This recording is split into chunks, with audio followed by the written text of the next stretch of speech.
into movies, TV, and games we keep cars sweating, pop culture on our minds. A podcast where entertainment binds, exploring worlds of fantasy and fun. Join us now, the journey's just begun. Just begun.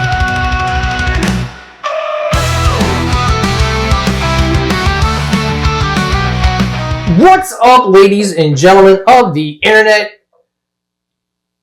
As Welcome Back Cotter said, guess who's back? It's us for what I'm going to call Volume 3. It's been a while. It's been a while. Yes, it has. A lot of shit has happened. So, yeah, we're back. I'm Wayne. That is Paul. We are going to talk some shit to you tonight. And by shit, I mean about all the kind of crazy things that have been going on in the land of TVs, movies, comic books, all things media. A lot of stuff has come out since last we talked. I remember when was it? Last we did it was February last year. Was the last episode. Jesus Christ! So it's been over a year.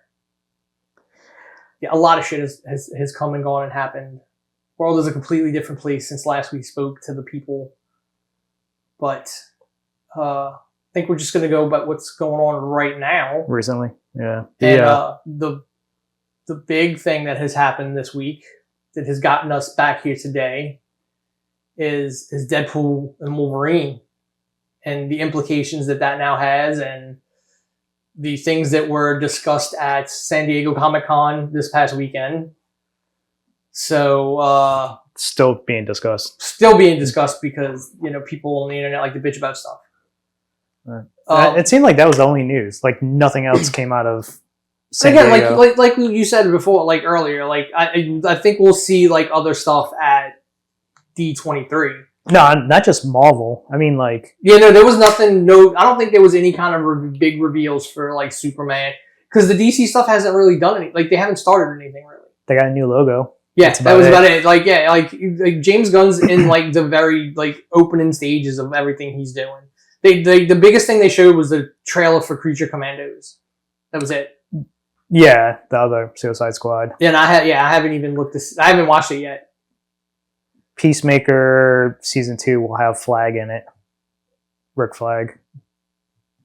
The senior or... Oh, are they just saying... I'm guessing it's going to be flashbacks. Because, well... I don't think he's come out and said whether or not his Suicide Squad movie is canon to new stuff. But I thought it was supposed to be Rick Flag Senior. Well, I mean, yeah, it's okay then.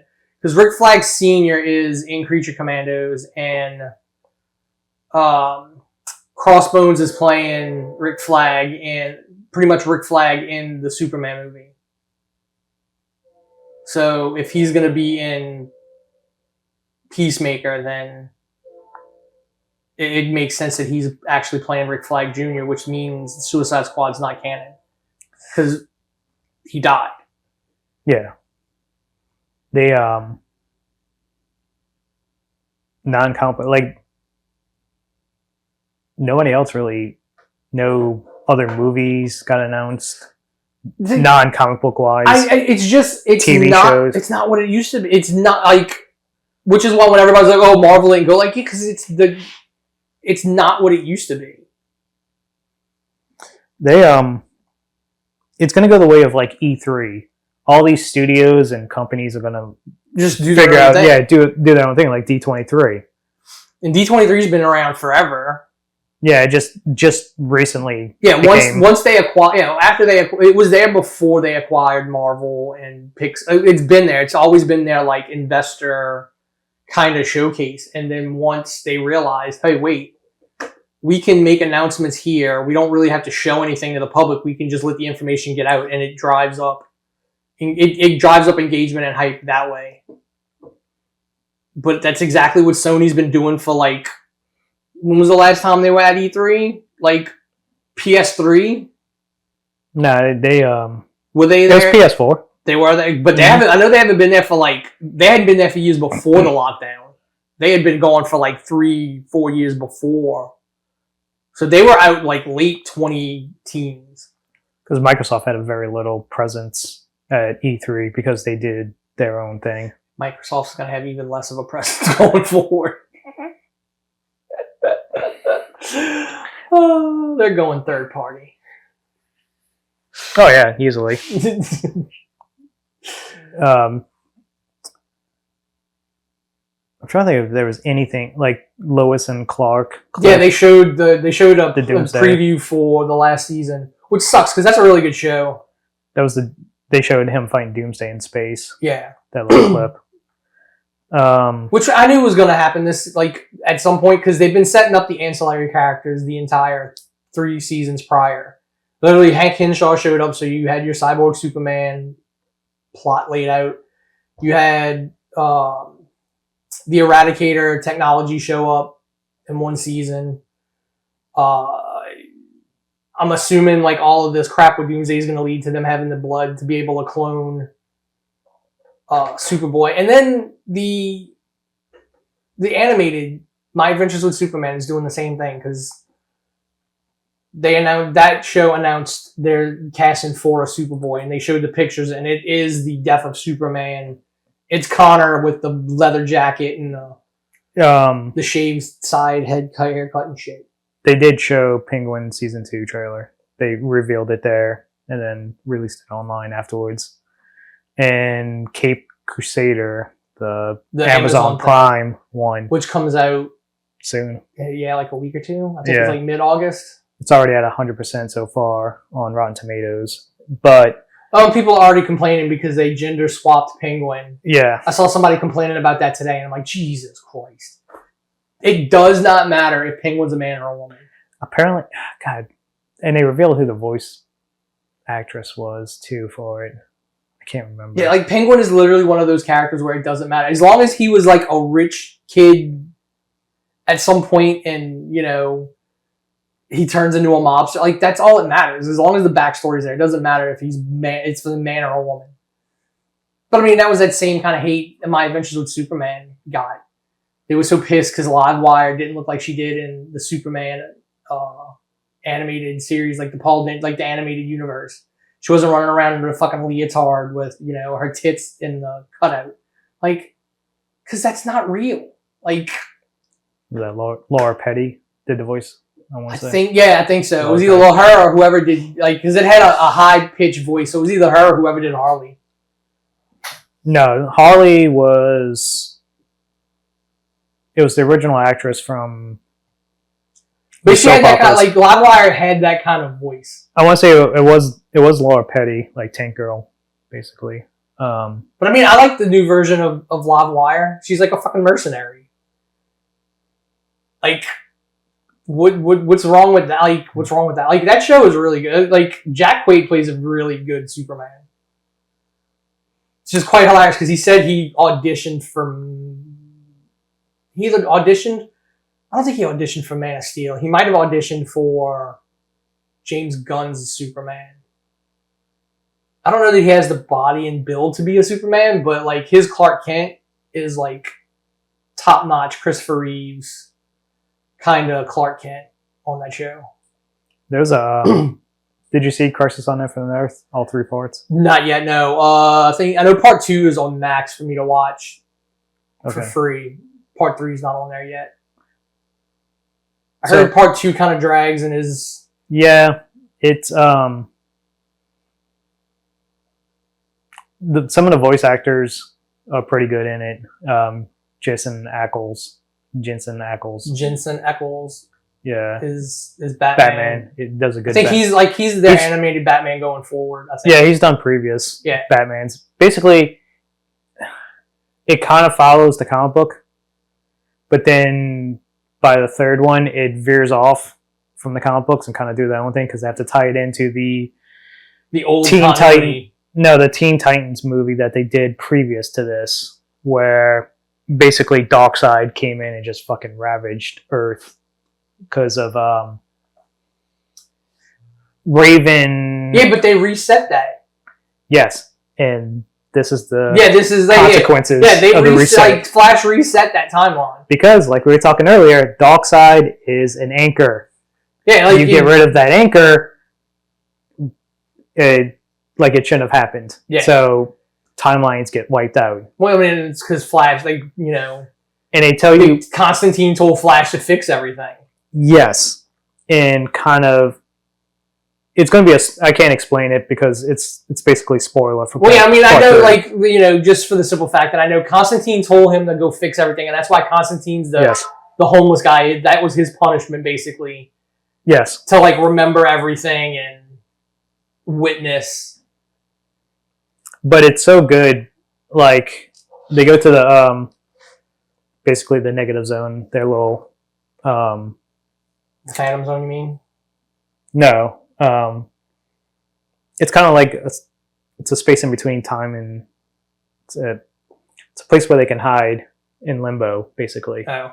They're not in any universe. The Anti-Monitor can't find them there. But somebody tells them where they are. He comes in and starts wiping out what little Earth's left. And I mean, I saw the Batman animated, Batman animated. Yeah, that sucked because that got spoiled for me before I watched it. I mean, they're the ones that put it out. Did they? Yeah, okay. That wasn't like a rip. That was Warner Brothers put that out.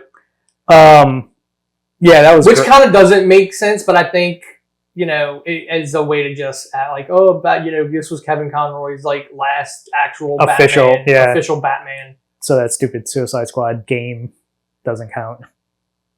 As his last, no. Like, this is his last. Yeah, this is technically his last. Just like Chadwick Boseman's last official T'Challa was the What If episode. Yeah. And then there's another world that was kind of funny. I mean, I just like the interact from what I've seen, like in the first one, and then like what I've seen is like Batman's interactions with like the rest of like the extended Bat family that's not from his Earth, because like he doesn't. That's very irresponsible. Yeah, when he told Robin, he's like, that sounds very irresponsible. Yeah, so the third movie definitely deviates from the comic book because it really focuses on Batman. I mean, DC knows where its bread's buttered. Oh yeah, definitely. But again, the fan base is just like that too, because look, everybody's shitting on Superman and the behind the scenes, like the set photos. It's like, bro, you don't even know what this movie's about. You've seen like scenes from you've seen pictures from like basically one scene. So here's the thing, like with James Gunn taking over, when they first announced Guardians of the Galaxy and James Gunn, it's like, oh, the Scooby-Doo guy and the fucking guy who did Dawn of the Dead and Trauma movies is doing Guardians of the Galaxy, whatever. And it became like one of the most popular fucking set of movies they had. Because he does ensemble movies really well. Yeah, look at the Suicide Squad. Yeah, that was a real that it's is probably 20 times. I don't care what people say. I don't want the air cut. Like, the first Suicide Squad movie sucked. Like, the only thing that could make that even better is maybe if there was more Joker and I could see Jared Leto play a good Joker that just looks dumb. Yeah, high on fucking heroin. But, fuck, you got the, how great that movie was. Like, he took a whole bunch of characters that you never even didn't really know about. Yeah, and you made them important. Made a great movie. You had fucking Starro as the villain. Yeah, like a villain you would never, they would have never done. But he goes, oh no, we can do it. But it's so But and again, his background is specifically tailored to make a character like Starro be on screen. Like, his trauma and horror background made that work because he knew how to treat it. I mean, technically, his first superhero movie was Super. Yeah. Which was very good, starring And again, the whole reason. So, and again, just to shit on Zack Snyder even more, the only reason Dawn of the Dead is so good is because James Gunn wrote it and his cinematographer made it look really good. Are you gonna watch the director's cut? The 3.5 hours of fucking Rebel Moon? No, I haven't watched either one of them. Well, they're gonna release the director's cut. Yeah, I don't like that. To me, that was so. I'm assuming the only justification for that could be we want a PG-13 version to try and appeal to as many people as possible. Was the first one's PG-13? Yes. Oh. And then you can have your version that's going to be like R-rated and 3 hours long. but we wanted to try and like get that Star Wars because you sold it to us as a fucking Star Wars movie. And look, it's horrible. Because remember, everybody before the first one came out, oh, Rebel Moon's going to be great and it's going to like put Star Wars in its place. And now all those same people are like, yeah, Rebel Moon was ass. My guess is this is like, it's a Netflix streaming thing. It's like, if it's a huge hit, we have this fucking condensed version. But then we can get even more numbers because we're gonna release the fucking Snyder cut, the unrated. Well, yeah, and they'll sell it as that, and it's like, no, this is like, there's a like, and people want to shit on Kathleen Kennedy. It's like, she's the one that told Zack Snyder to kick rocks, so you're welcome. Yeah, she has some sense. They that's why, like, she's been around since well before she worked for George. She was like, since the prequels. She's not. I mean, she's not making all like. She's trying different shit. Like, some of it works, some of it doesn't. I still think we could have got a really good, what was it, X-Wing movie, probably. Oh, Rogue One. Yeah. I mean, Rogue One. Yeah, I know what you're talking about. Yeah, it was just an X-Wing versus, like, basically X-Wing versus TIE Fighter. It was just going to be about pilots. It probably would have been decent. I don't think it would have been anything horrible, but they saw, like, Kathleen Kennedy's the one who said, yeah, no. So clearly something happened. Supposedly Mandalorian is just going to get a movie. Yes, it's always been. Like, it wasn't going to... Yeah. But there's still a chance that it could get another season, but it's all going to... Basically, all those shows are going to wrap up in a movie that Dave Filoni is going to actually do. Then he had The Boys finish. I love the fact that everybody finally realized The Boys and Homelander and what they were making fun of. So great. Everybody losing their shit when Kimiko told fucking Frenchie to kick rocks, and so he does, and then everyone's, oh, that makes no sense, and then they fucking end up together at the end because that's going to be the emotional fucking change. That's going to be the emotional fucking shot that's going to get her to talk again. Oh my god, it's like they knew what they were fucking doing. What sucks is... The worst thing is, like, not a lot of people watch Gen V. I know, I didn't either. And this whole season had everything to do with that show. I'm like, god damn it. I'm watching it because I watch Gen V, and it's awesome. It's a great show. Arnold Schwarzenegger's kid is in it as basically the Human Torch. And which kid? He's got like multiples. Is it the bastard or the... No, the actual legit one. The actual Kennedy? Yeah. And unfortunately, one of the lead actors died like right after the season ended. But like watching this season of The Boys and how it connected to Gen V, you kind of like, there's the girl that controls blood. She's pretty much one of the most powerful soups. She can easily just do that. Well, I mean, that's technically the same powers that Victoria had. That's how she popped heads. Yeah. She can weaponize blood, basically. And so my thought was somehow The Boys are going to break them out because they were set up as the... I mean, the whole last season is going to culminate in like a soup versus soup fight at the White House. Well, yeah, that's pretty much going back to Comic-Con. That was probably the other big news that came out, that non-Marvel and DC stuff, was the prequel show that they're getting with Soldier Boy and Stormfront back when she was Miss Liberty, and it's set in the 50s, and actually it's after World War One.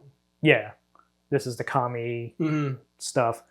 And then supposedly they're saying, yeah, you're definitely going to see the very first version of the hero orgy, herogasm, or whatever the fuck they called it. Yeah.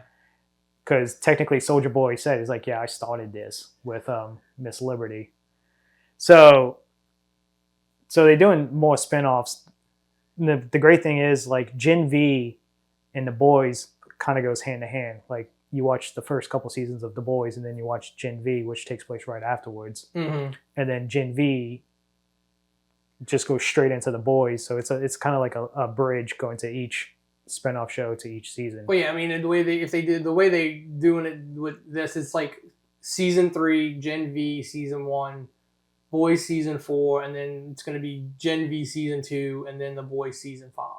Yeah, Gen V, they already announced 2025, and then the last season of the Boys, which people are kind of saying, I don't know how true it is, that Soulja Boy said this in an interview, that basically it's going to be a team up, like they're going to have to come together to take out Butcher, because he kind of goes rogue and he's going to start murking soups and shit like that for no reason. Well, it's not for no reason. It's the tumor has taken on the personality of the stupidest reveal. Like, it's obvious. Yeah, but there was some people who, like, again, it's not meant for people who can look at it and go, okay, I see what they're doing. It's meant for the people who look at it and go, oh damn, like I didn't see that. Like, that's what it's made for. They like, we knew he was seeing shit when if he just saw that dude first, you could have played it off. And you really didn't give it away until the doctor looked over.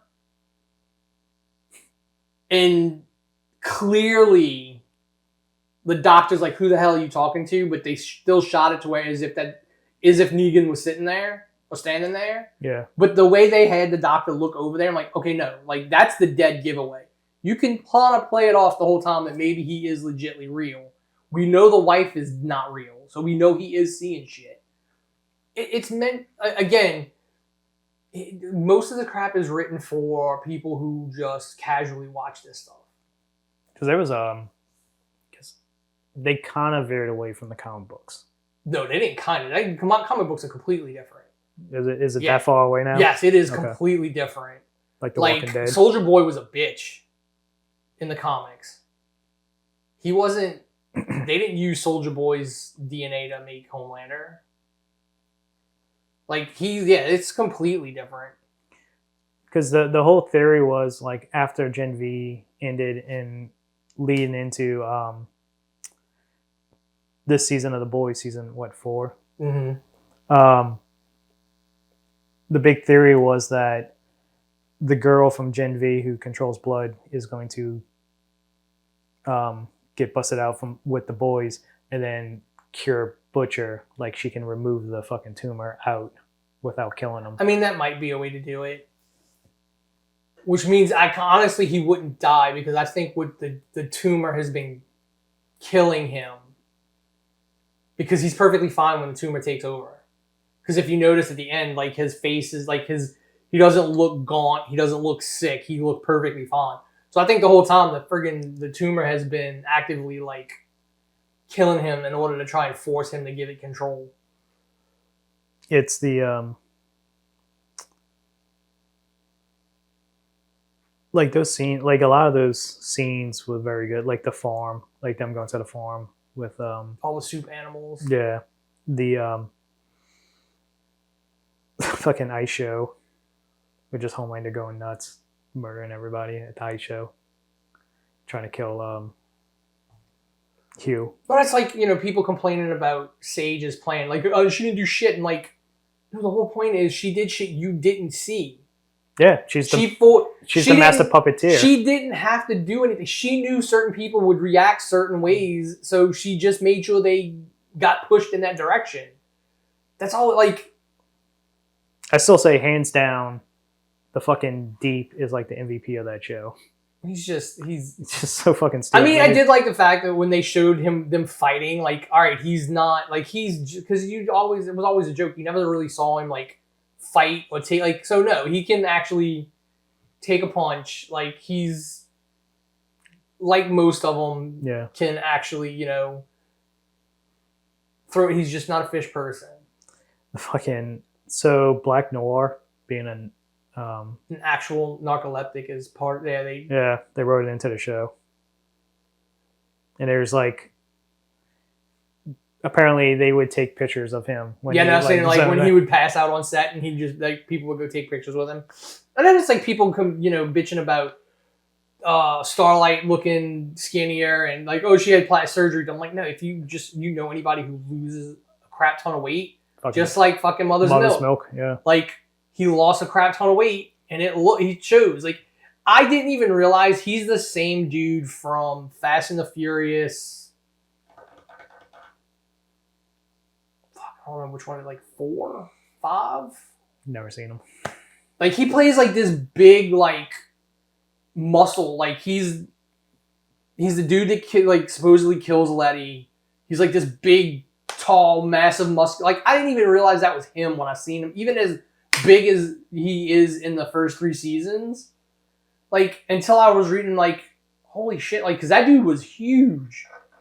It was up again, like, which really goes to show you how small Vin Diesel actually is. The first time Mother's Milk came on, I swear, I had no idea he lost all that weight. And yeah, no, everybody's like, oh, it's a different actor. It's like, I would bet the house that was a different actor. Honestly, a lot of people thought, did he get sick? Yeah, that also crossed my mind. Did he undergo like chemo and shit like Chadwick did and not tell anybody? But you can see it, like, you can see where like reshoots are in the show by his appearance, because they're like, at times he looks really, really thin, and then like it'll switch to a shot where the facial hair looks a little different, because he's a little fuller in the face, and it's like, clearly when they shot the initial run, he was really skinny, and then reshoots he had clearly gained a little bit, like he leveled off, and the fullness came back to his face. Because I remember when, after the tornado, when I got sick, I got down to like 195. I looked horrible. My face was like really skinny, but then you level off, and yeah, they also Hugh, that was really Jack Quaid in the gimp suit, the spider suit. Yeah, the spider suit. That was really him, because he really wanted. I mean, he's again, anyway, to like, because again, everybody wants to call him a Nepo baby. He's like, no, I'm here. You think a Nepo baby would actually sit there and, like, no, they'd be like, I'm not doing that. That's what a stunt double's for. It's such a good, like, this season, it's not its best season, but it's still a very good season. Well, yeah, I mean, and everybody, like, because Homelander makes that fucking show. Yeah. Him going back to the room, and the way he just fucking tortures those people. Like, it's like, yeah, you felt bad, but did you stop it? Like, yeah. Did you do anything? Did you do anything different? Because you feel like that, you didn't. You still just did your job. Yeah. And again, it's one of those meta conversations. Like, most of the German people were like, "Oh, we just did our job," or like no, that still makes you an accomplice. Yeah, you could have stopped. You could have just chose not to do it. Yeah. But then Sage coming in, trying, because Homelander needed somebody to kind of push him in a certain direction, and then to do shit that he was not going to be capable of doing. Not also that, is somebody to challenge him, because when he told fucking the Deep, like, go suck Adrian's dick, he's like, okay, Deep was going to go do it. Yeah. And that's the thing, like, they've all been directly threatened with death. Yeah. And they've seen him kill people for, like, Ashley, no reason. Fucking just they I'm guessing she's gonna be like a brain, like her brain's gonna grow and she's gonna be like super smart. That is, she's gonna have hair tentacles. All that, yeah, that could possibly. She's gonna turn into Medusa. Redhead, long hair, like redhead, long hair that is like alive.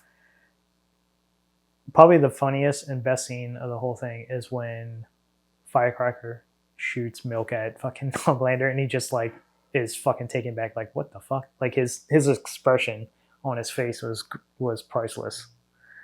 And it's just the fact that, like, later on, like that last episode, he doesn't give two shits. He's like, just bring me the milk. Like, I don't give a fuck about you. Yeah, when she's like, coughing. Oh yeah, you're sick. He's like, no, I'm not sick. The medication's just doing it. Like, no, I don't care. Go. Yeah, like, she's technically not sick. The medication, it's just side effects from the medication. And he's like, no, okay, go. So it was also weird because the people that do The Boys also did Supernatural. Mm-hmm. It sucks that Stinger doesn't have a scene with Soldier Boy. I think a lot. Oh well, I think I think a lot of people you might see something like that Maybe next season. Maybe next season. Because I honestly I don't think. Here's the thing: the way I would do it, I would have Soldier Boy completely be redeemed by, like, the end of the last season. Like, him come out and see what Homelander has done. Because if anything, like, Soldier Boy was, like, true blue, red, white, and blue. Like, that wasn't made up. Like, that was, like, him. So I could see, and especially, like, at the end of, like, when last season, when he fucking basically told Homelander, you're a fucking disappointment. Like, he doesn't agree with, like, anything his kid's done because it's ultimately been detrimental. And when he sees that his kid has basically fucking brought the country to its fucking knees for his own fucking like, I could see it's not going to be a Homelander clone that fucking I think it's going to be him and Soldier Boy. And either Soldier Boy sacrifices himself to kill Homelander, so he ultimately becomes, like, the actual embodiment of. But I don't see, like, I see Soldier Boy, them waking Soldier Boy up, Homelander trying to go, look, I did all this for you, like, and him going, like, you destroyed the country I love. Yeah. It's also like you talked about at the end when Frenchie and Kamiko was trying to leave. And so her power, since you never watched Gen V. Well, I mean, I get it. She's like, she whispers, get in the van, and he does, because she's got mental, she controls people's minds. By touch. Yeah. She has to be touching the person. Mm-hmm. That's why she has, you'll see in Gen V. And then the dude is basically... It's like super strong and super shit. Strong. Yeah. And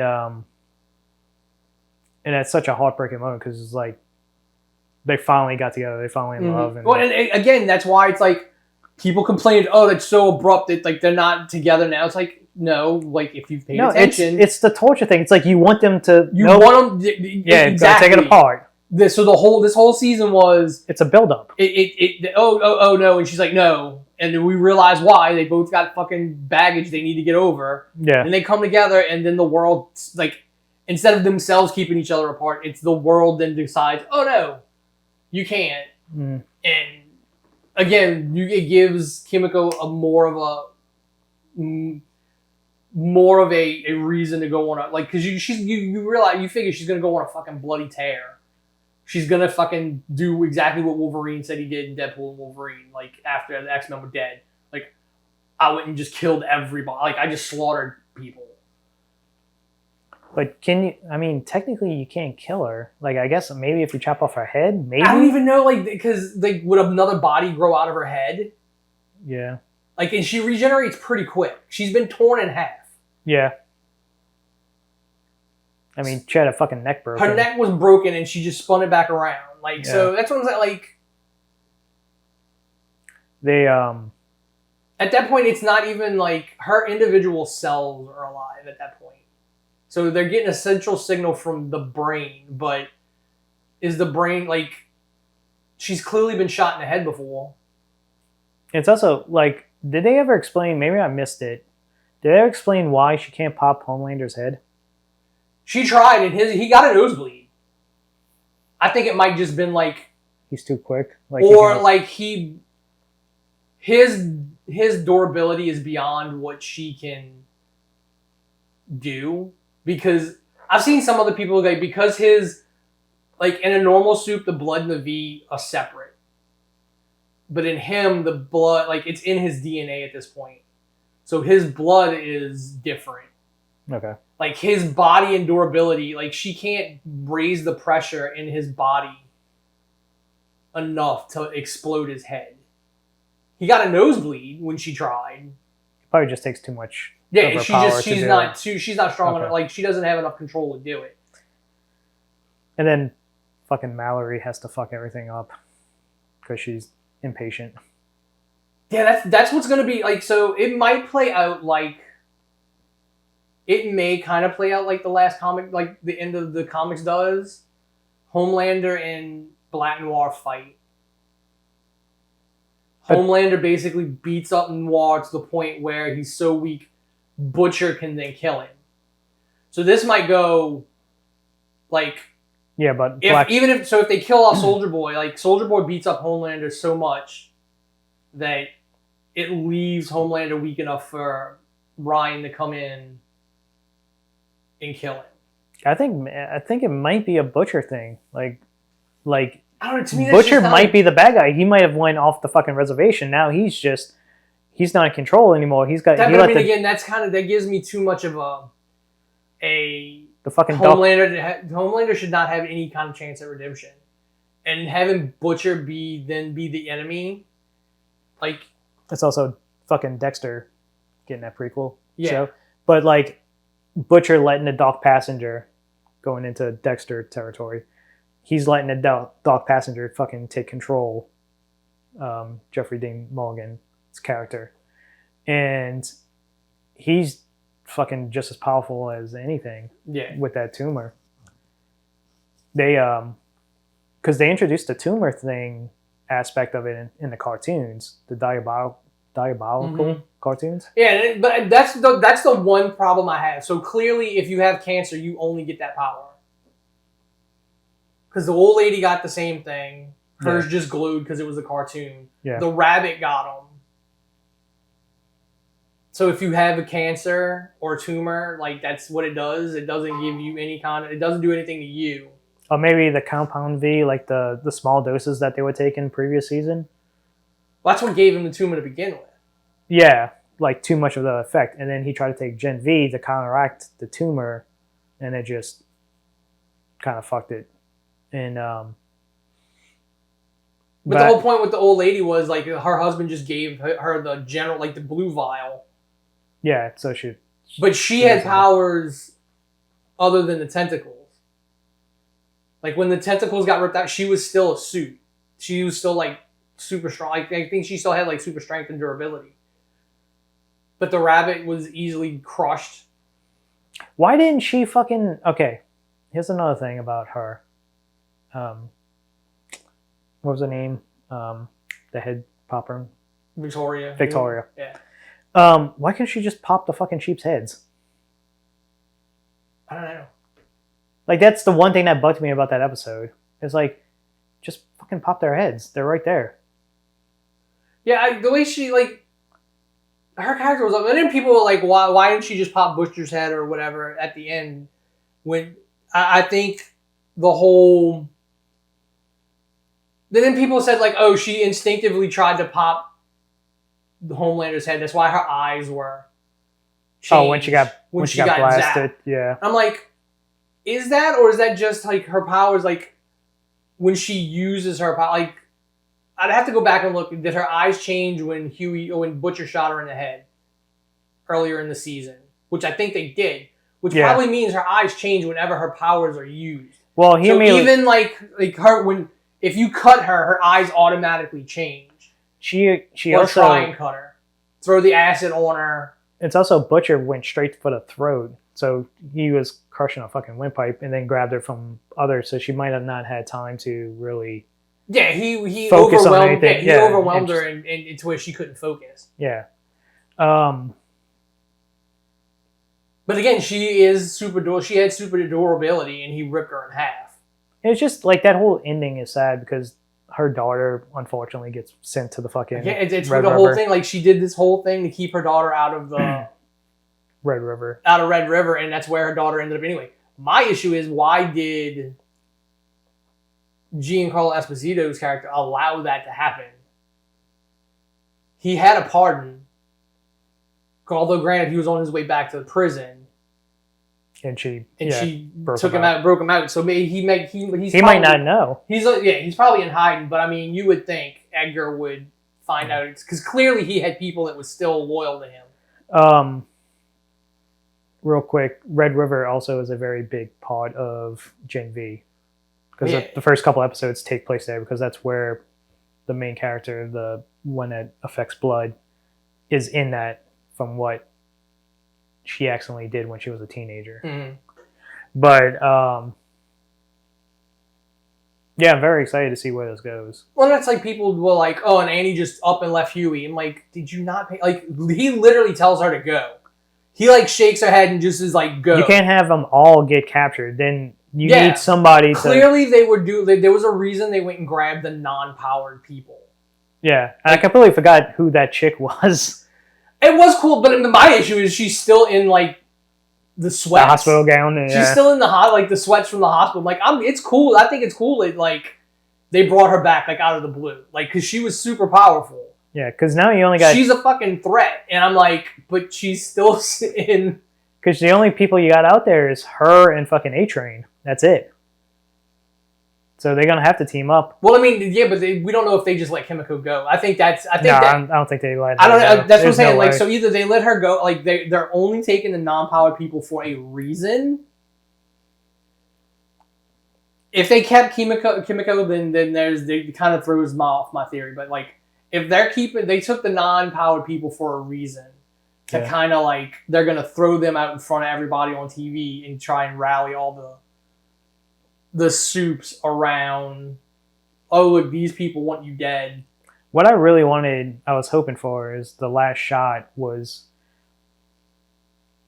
all like the boys going across the front lawn of the White House and just all the fucking soups just kind of... I mean, that'll be that'll be like probably how one of the episodes ends before like the finale. Oh, you end with Homelander behind the desk, like in a comic book, covered in blood after he just killed the president and basically declared himself. Wait, he's because I mean clearly the Secretary of State, the Secretary of State is the president at this point. Yeah, but he answers the Homelander. The great thing is like how quickly like Homelander just cuts him off, and just like nope, this is me now. This is me now. Yeah, and which is why I think it like you're gonna see an actual throwdown between him and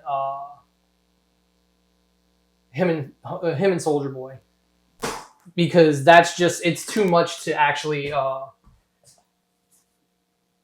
That's good. It's too like I think you miss. If there's one person who can be redeemed from being an asshole, I think it's Soldier Boy.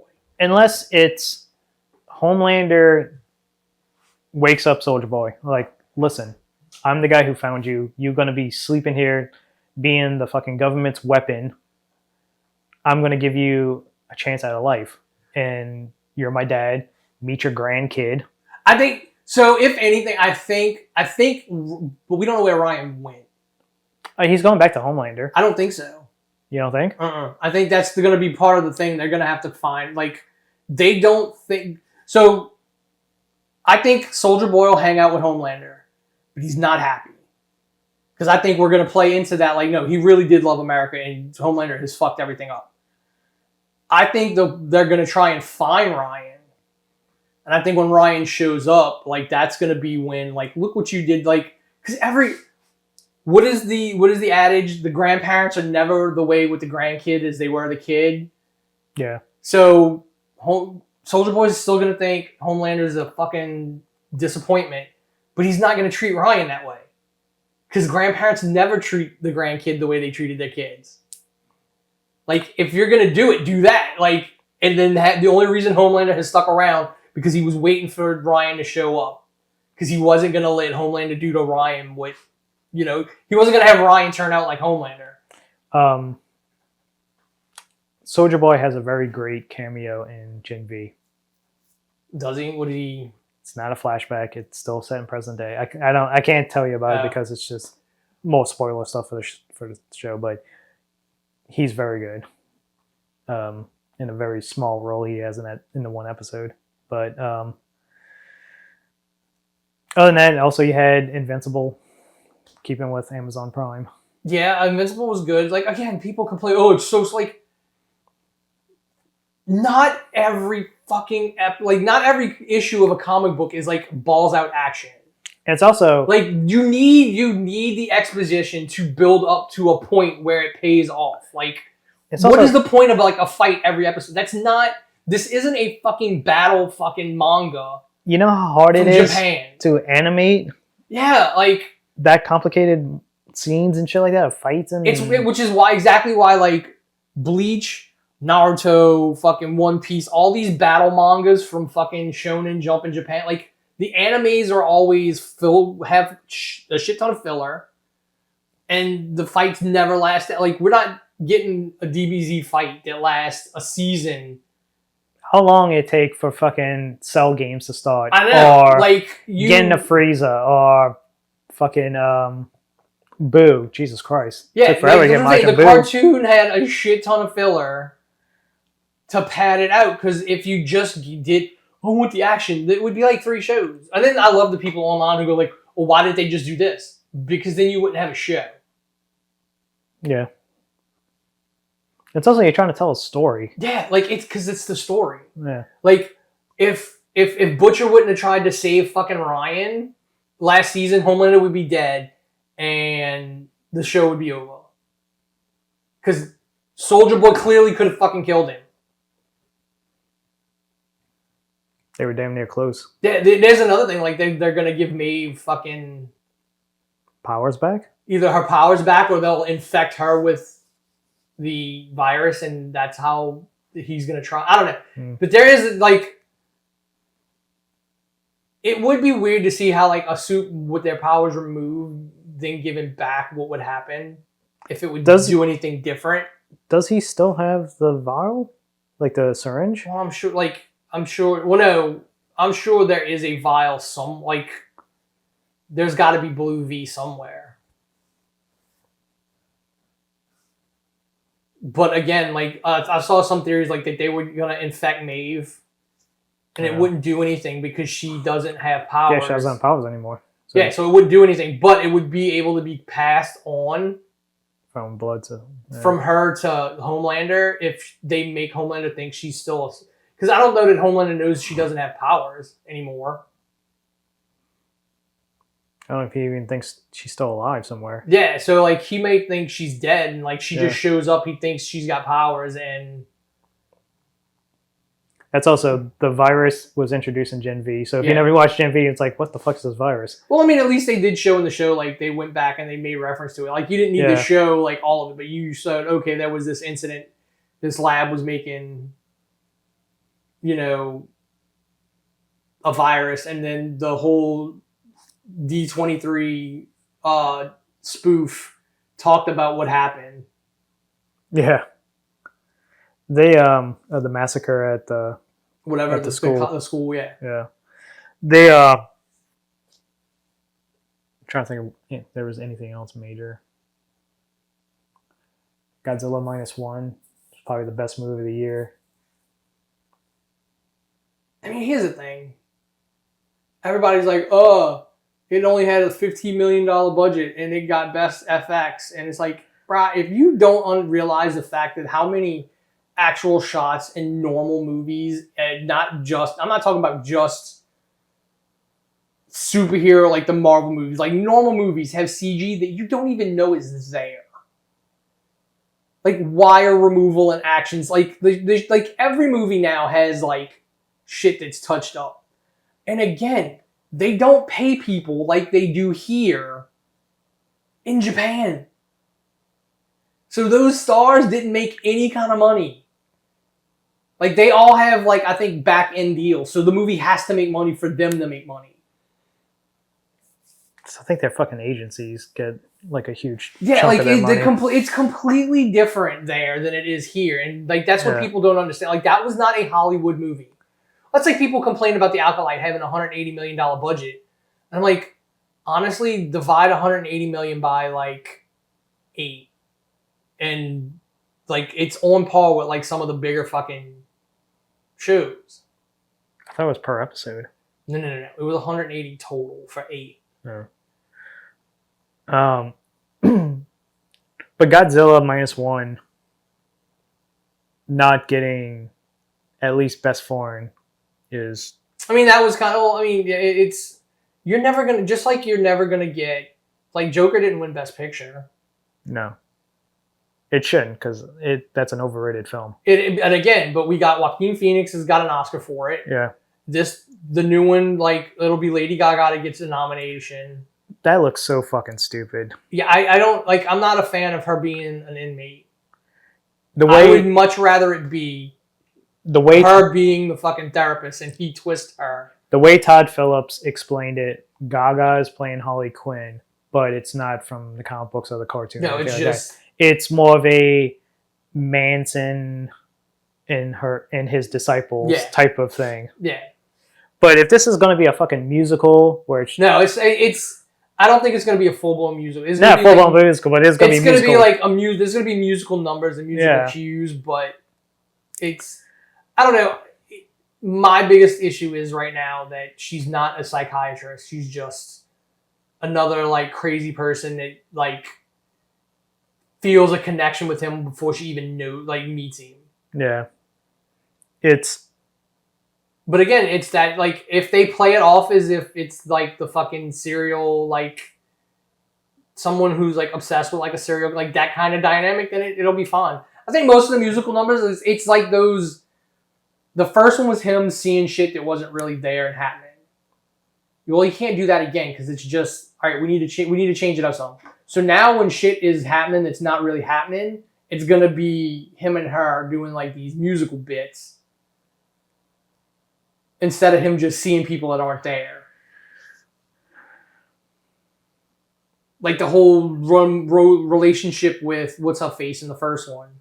And people are like, oh, she's back in it. Is she going to be... I'm like, dude, he's going on trial. She's going to be a witness. Is that the domino chick? Yeah. Okay. Like, she's going to... Clearly, she's in the movie to be a witness at the trial. Like, y'all are thinking way too much.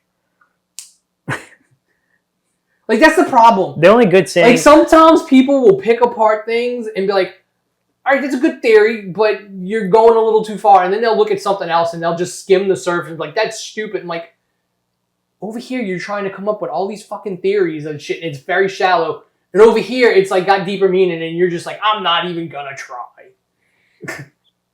The only good scene in Joker is when he kills his coworker, and they got the little guy with him, and he's like, "Well, yeah, he's in this one too, because like he's got to be a witness. I'm he's guessing. Gonna be a witness, but he's also like the in the trailer the wedding chapel bit musical number they clearly show. With him and Harley, he's like Arthur's best man. It might be all in his head, like all that shit. That's what I'm saying. It might like be all in our head. That's what I'm saying. It's all in one of their heads. Yeah. I think that's what it's going to be one of those ones where it's like, and it may be all in her head because you see her at some point in like a more red and black like costume with the lawns. It's like she clearly didn't get to walk into the courthouse looking like that. King Kong, the new one. Godzilla versus Kong. Yeah, Godzilla versus Kong. That was like I wasn't mad at that. Like it's clearly there is a difference between Japanese Godzilla and American Godzilla. Yes. Like those are two very different franchises with the same characters. Oh, actually, one question about that movie. Okay. If the bad apes, if they're trapped in that mountain and they couldn't get out until Godzilla let them out, who attacked that outpost? No, they weren't trapped in the mountain. I thought they couldn't get out. No, they could get out because he meets the small one and two of the other bigger ones outside. So they attacked Homeboy with the leader guy. He's the one who attacked that outpost. Or like his people. Mm. Yeah, they just couldn't get to the surface. Like everybody else is stuck down there. Like they couldn't get to. I thought they were trapped at a certain point to where all the that little area they were trapped in, and they couldn't get out to the until Godzilla showed up, and then fucking basically broke the barrier, and then that's how they got out to get into the warp zone to lead to Earth surface. No, I'm pretty sure they could get because clearly the little ape and the other two were out. I don't know. I thought I like it just because the movie was fine. It was fun. It was kind of like the old school Godzilla, that have no kind of real semblance of a plot. And it's just this fact that we had on this version of Earth, they just accept the fact that giant monsters exist and the city may get destroyed. We're not gonna try and fight them. Godzilla might fall asleep in the fucking Coliseum. So fucking adorable. Like I love the fact that we have basically turned Godzilla into a grumpy cat, and the only thing that can calm him down is his insect wife. And him, who basically, if she dies, she just regenerates into a cocoon. And it's just them fighting in Egypt, just destroying every fucking. And it's like the simple fact, like but it's like Godzilla is just this grump who doesn't he doesn't want to have to deal with anybody. Kong is literally like, no, you listen, we have to go down the hole, and he's like, I don't care. We had an agreement. You stay down there, I stay up here. Mm-hmm. And then Mothra comes in, and Godzilla's like, all right. Like, it's like, those three have a great, like, that's why, like, those three have, like, the most adorable dynamic. Like, and the humans have basically just accepted the fact that, yeah, the cities are going to get fucked up from time to time. But, you know, clearly it's either the monsters that kind of keep the world from ending, or the monsters that will actually end the world. Trying to do like a speed round before we get to like the big thing. You ever seen The Gentleman? No, I have not watched The Gentleman. It's very good. I watched it a couple nights ago. Guy Ritchie, Netflix TV show, kind of in the same. I'm guessing it's the same universe as the movie The Gentleman, with Hugh Grant, Matthew McConaughey, your King Arthur guy, Charlie. So I thought that's what it was. No, there's an actual series. It's an actual series. That's what I thought too. It's a series and it's episodic. It's one giant guy. You know how Guy Ritchie film. You have like chapters almost. Yeah, you have all these fucking players, and you introduce all these different players, and something happens to this one person, and it affects all these different gangs and mobster peoples and stuff like that, and it just comes together at the end, like a Guy Ritchie film. That's basically what the series is. I'm gonna have to watch that then. It's very good. Gus is in it. Yeah, I'm gonna have to watch it because I mean, the guy who plays the lead actor guy is very good. Yeah, I don't understand the hate for Guy Ritchie. I think it's just again one of those like we don't understand it, so it's got to be bad. He makes great fucking gangster films. Yeah, dude, King Arthur wasn't bad. Like they told him make King Arthur a blockbuster, and he gave it his damnedest. What sucks is it's on Netflix, and they fucking rarely give fucking second seasons to.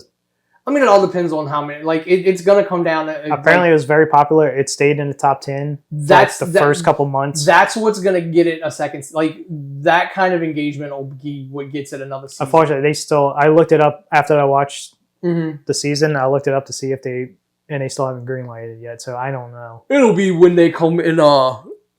He'll probably have to come with like a budget estimate. Like, what can you do for the second season? Guy Ritchie's going off. He's making he made the Ungentleman. Yes, I need to still watch that. The League of Ungentlemanly Warfare or whatever. No. The Henry Cavill movie about yes. That's not the name. Because I keep saying that. It's Ungentlemanly Warfare something. Yeah. It's okay. At best. I don't care. It's still... Cavill's very good because he's a great actor and he's very good.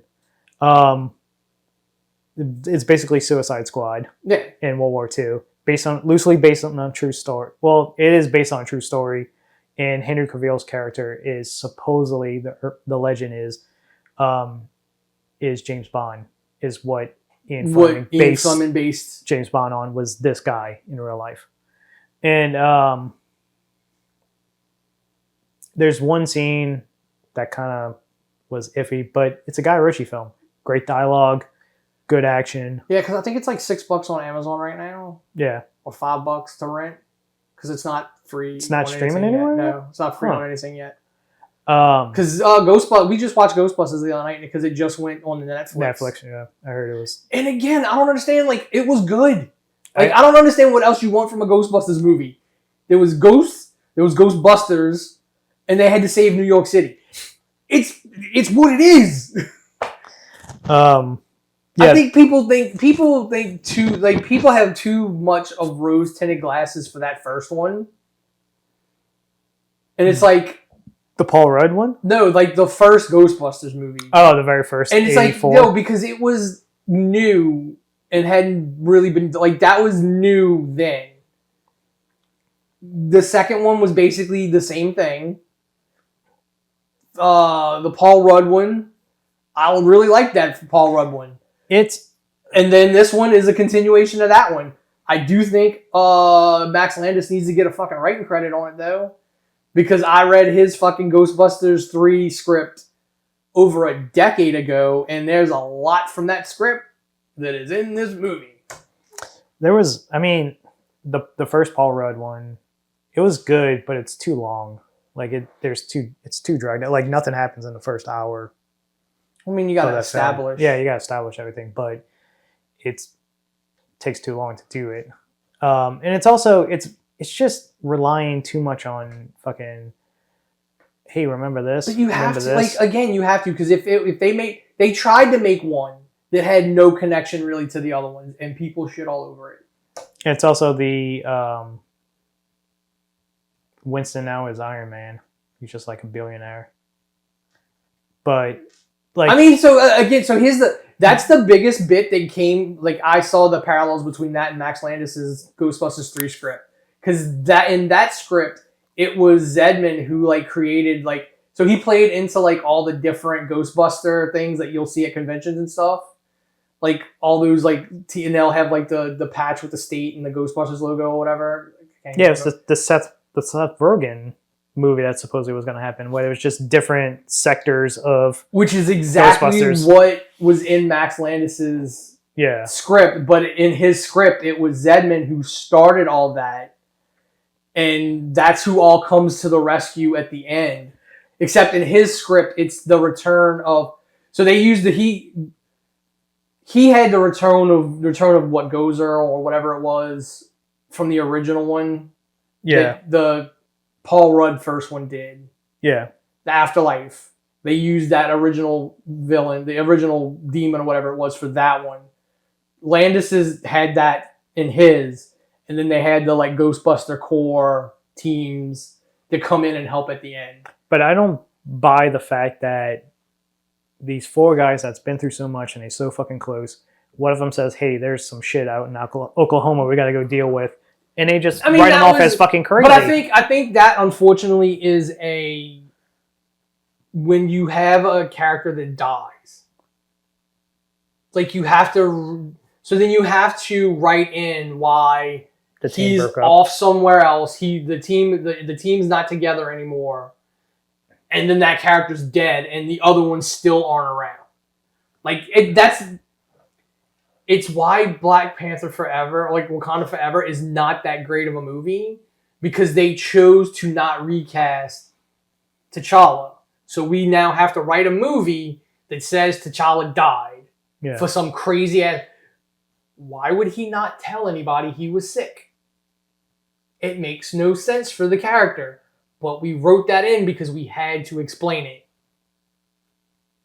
That's when you get bad, and it's not even like it's bad writing. It's like you've put yourself in a situation where I don't care how good you are at writing this, it's not going to come across well, and that's what Afterlife did. Like you're right. It doesn't make sense that the other 3 would say he's lost his mind. Yeah. After all that shit you've been through, all the shit you've seen. It doesn't make sense that they would, but when you have to write in a dead character for motivation for the whole movie, because I mean they were both written by Reitman's, like, no, the first one was, no, they were, his son wrote, his son was involved in Afterlife. Reitman's son did Frozen Empire. No, Reitman's son did both. Did he? I thought what's his face's son had something to do with the first with Afterlife as well. Oh, Ramis? Yeah. Yeah. It might have been. Was it Ramis? Yeah, I think it might have been Ramis' kid. You're right. That's what I'm saying. So like, I that's why I'm like, as long as when people complained that he showed up at the end, and I'm like, Like, you're talking about a He's a franchise that has to deal with ghosts. He's a ghost. Yeah. It makes perfect sense that he shows up. Yeah. How else are the kids are gonna know what's in the basement and how to use it? And, Yeah, like, which is why, like, again, like, I haven't heard anybody complain about the girl in Frozen Empire, but I'm like, yeah, it makes sense. We've established this is a world where ghosts exist. Yes, this happened. This works. It works perfectly. It's also, I think they introduced way too many characters in the first one, so when you bring them to the second one, then you have to introduce more characters. It's like, what are we going to do with fucking? Well, I mean, I think the second kid? one. Well, I mean, I think the second one is you didn't really introduce a lot of new characters. You brought back a lot of characters. Like the mayor is still the same guy. Or was he a reporter in the first one? No, he was the original two. He wasn't he was like the mayor's assistant or something like that. So now he's the mayor. So this man has no dick. Yeah. Yeah. So now he's the mayor, and like, of course, he still doesn't like the Ghostbusters for some fucking reason, even though they literally have a news broadcast of like, yes, clearly the Statue of Liberty walked down the fucking street, and before that, the Stay Puft Marshmallow Man exploded. Like, but no, what they're doing now is just, you know, causing wanton destruction. So there's an auction that's going to happen either this week or next week, and it's a whole bunch of like Hollywood props, and they have the original fucking Stay Puft Marshmallow Man hat. That's like how, you know, complaint. It's either the head in the hat or just a hat. The complaints about the little mini ones from the first one and this one, like, I don't care. Those, like, they're adorable and they're psychotic. It's called merchandise. But I've never seen them sold anywhere, so it's not merchandise. It's like... They did not sell that? I've not seen those sold anywhere. Huh. Like, they did not sell those. They didn't do a lot of merchandise for these movies. The biggest thing Hasbro did was the Proton Pack, like a full-size lights and sound Proton Pack. Yeah, I've seen that Which at then the people convention. still complained about how much they were, and I'm like, have you ever seen how much, like, fans who make those things themselves charge? I know a guy who bought one for $4,000. So, no, the fan ones, while they looked good, they were overpriced. They, I think they were doing a giveaway, like the last convention I went to. There was supposed to be like some type of giveaway at the door for one of the Proton packs? Yeah. I know somebody in Travis's Facebook group is trying to sell one of the Hasbro ones with the one for like $750, and nobody wanted to buy it, so he got permission to do a raffle, like $20 a ticket, and there was going to be like 40 tickets available, so he can make his money that way. And it's like, dude, like, Ghostbusters, like, the movies are good, but they're not, you know, no kid is going to want a $750 Proton pack. No. If Hasbro starts making, or Mattel, or whoever has the Ghostbusters license, makes the toy ones like there was back in the 80s, then yes. And that was also awesome that they put those commercials and everything in. Which really makes no sense, is that nobody remembers. That was the one biggest thing I had issue with Afterlife. I wish that everyone like literally forgot what the Ghostbusters were and did. Now I can see like the mom like keeping it from because she was upset, like, or, you know, being estranged from her dad because of it. But clearly, what we've established in Frozen Empire was all the shit that we bought as kids, they actually sold in that universe. The theme song was made in universe. The only thing really you're missing is Rick Moranis. Yeah, but I don't think he does anything anymore. Yeah, he doesn't. He doesn't act anymore. He did a Mint Mobile commercial with Ryan Reynolds. Yeah, and that's about it. Ryan Reynolds can get anybody to do anything. Yeah. Because from what I understand, he isn't actually he's like one of the few like really awesome, upstanding people in Hollywood. Oh, he's Canadian. That's they I'm trying to think of anything else before we get to Deadpool. Did you watch Longlegs? Not yet. It is not a horror movie. So it's being marketed as a horror movie. It is not a horror movie. It is a supernatural suspense thriller. The problem is that I've seen is it got way overhyped. People compare it. It reminds me of when the first Saw movie before that came out. And all the magazines, the forums online, because this is very early in the Early internet. is that this is Saw was Silence of the Lambs meets Seven. And it's I like, think in the grand theme of the story of Saw, yeah. Yes. But they're saying that first one is like, it's an instant classic. It's a masterpiece. I mean, I think the first one is an instant, like the first one, first one stands on, like if you didn't do any of the other ones. If it didn't have the twist at the end, it's an average film. Yeah, well, I mean, but that's what that's the point of the movie. And then they fucking ran into the ground. No, I like all of them. Like, no, I take that back. I don't like all of them. There is one I do not like because it just... Saw 10? It's the one that takes place before all of them with the wife. Jigsaw's wife? Yeah. It's like I don't remember which. It's not. It doesn't take place in the line. It's like, yeah, I don't know. It was made basically to say she was in on it the whole time, kind of. Because those movies, like, but I liked Spiral. Like, I think Chris Rock was really good in Spiral. The problem is most of those movies are forgettable. You watch it once, and it's like, all right. Yeah, you gotta. I mean, I watch them. Like, to me, it's one long story. It's not. They're not movies. They're like, that's what I would sit and watch, binge. Like, if they were hour-long episodes, like, that's a great binge-worthy series. Because the problem is, Longlegs came out and kind of stole the thunder of, God, what was the horror film before it that everybody was talking about? Oh, I can't think of it now. But that kind of stole its thunder, and it got overhyped. And then the movie finally came out, and it just, like, nobody talked about it afterwards because it... No, well, people, it's the review scores went down. It wasn't 100%. But here's the thing. So, while and then that people oddity, like us aren't talking about it, she fucking told me, oh, you need to start making content on Longlegs because it's all over fucking TikTok and all this other shit. So the younger people, because it's still in the top 5. It's the highest... It's the highest grossing neon film. Yeah. It's going to pass 100 mil. Yeah.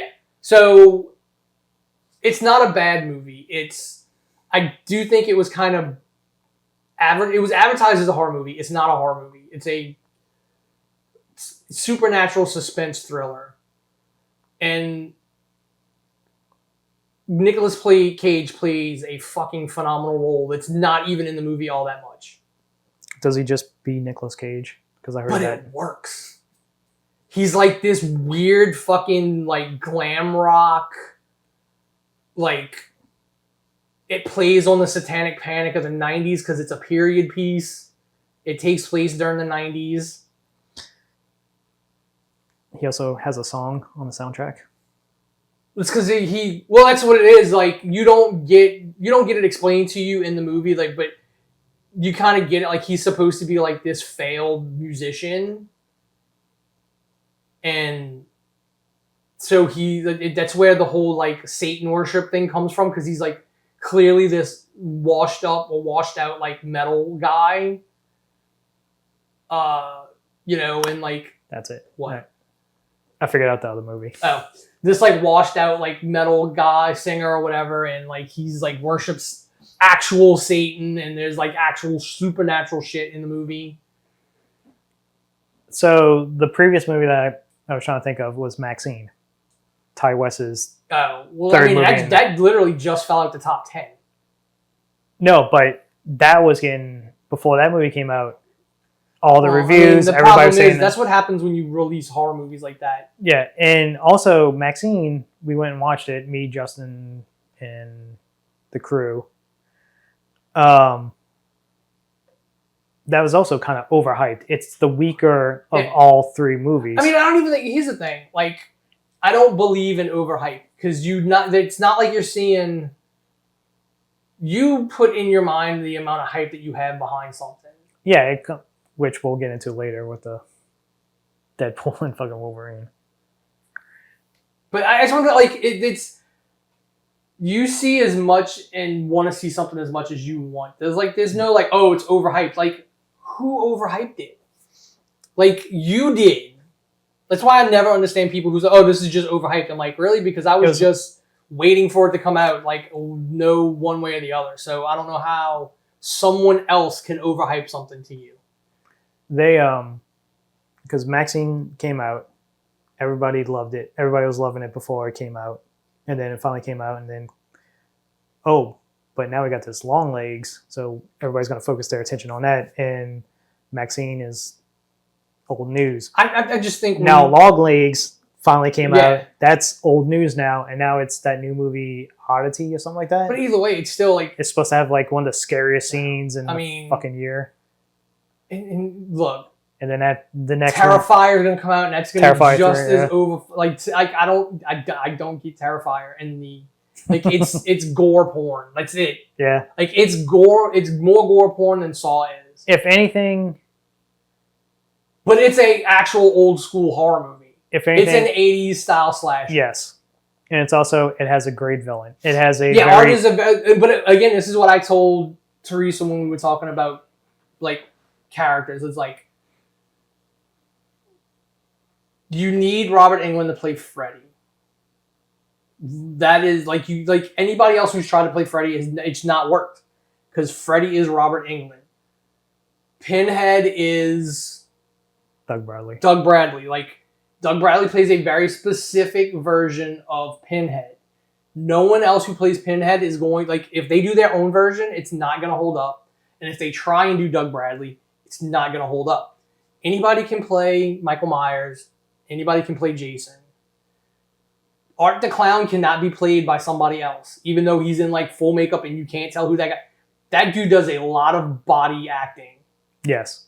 Like that is a lot of like, that isn't a vocal performance. That is a full body physical performance of Art the Clown. He's also going to be Steamboat Willie in the Steamboat Willie fucking because that's going Winnie the Pooh universe. That's going to add something to that's an entire. Well, here's the thing. That's an entirely different argument of like why copyright law should be like I created this, I own it forever because making a horror version of Mickey Mouse doesn't add anything. I mean, technically, it's Willie. It's not Mickey Mouse. Yeah, but I just want to say like they Wonder Woman is in public domain in like 4 years or 5 years or something. Batman, like that. Superman, and fucking Wonder Woman. The Trinity is coming up close. So Blood and Honey made a stupid amount of money because of just internet. Yeah. The good thing is for part 2, the guy who wrote and directed it did the same for part 2. Basically was like, okay, let me get some real writers to do this. And they got a legit writer to write part 2. And it makes more like it's a way better film than the first one. I will say, as a premise, abandoned imaginary friends who kind of don't take it well is a good story. Yeah. Did it need to be Winnie the Pooh and Christopher Robin? No. The only reason that movie got attention was because Winnie the Pooh. It's Winnie the Pooh. Yeah. And he's doing Bambi.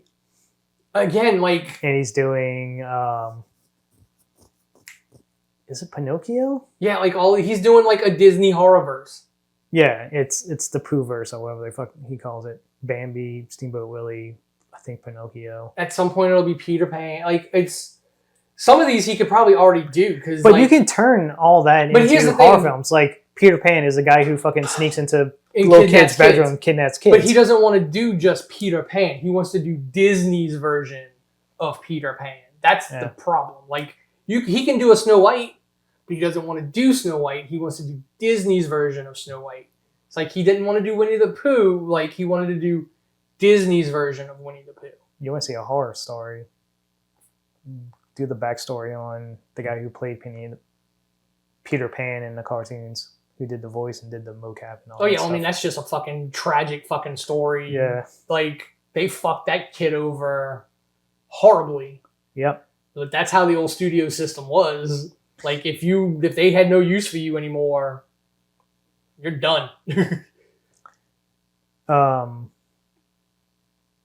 Bad Boys 4 pointless sequel. I have not seen it. It still made a decent amount of money. It made it because it's Will Smith and Martin Lawrence, but it's like I don't care what they say. Like you need Michael Bay for those films because 3 and 4 fucking suck.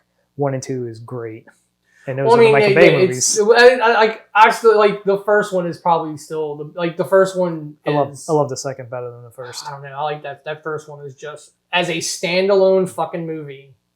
Yeah. That first one is just... My thing is this. Like, with the fourth one, like you see in the trailers, oh my god, somebody's trying to set up the old captain because he was getting too close to dirty cops and shit like that. Mm-hmm.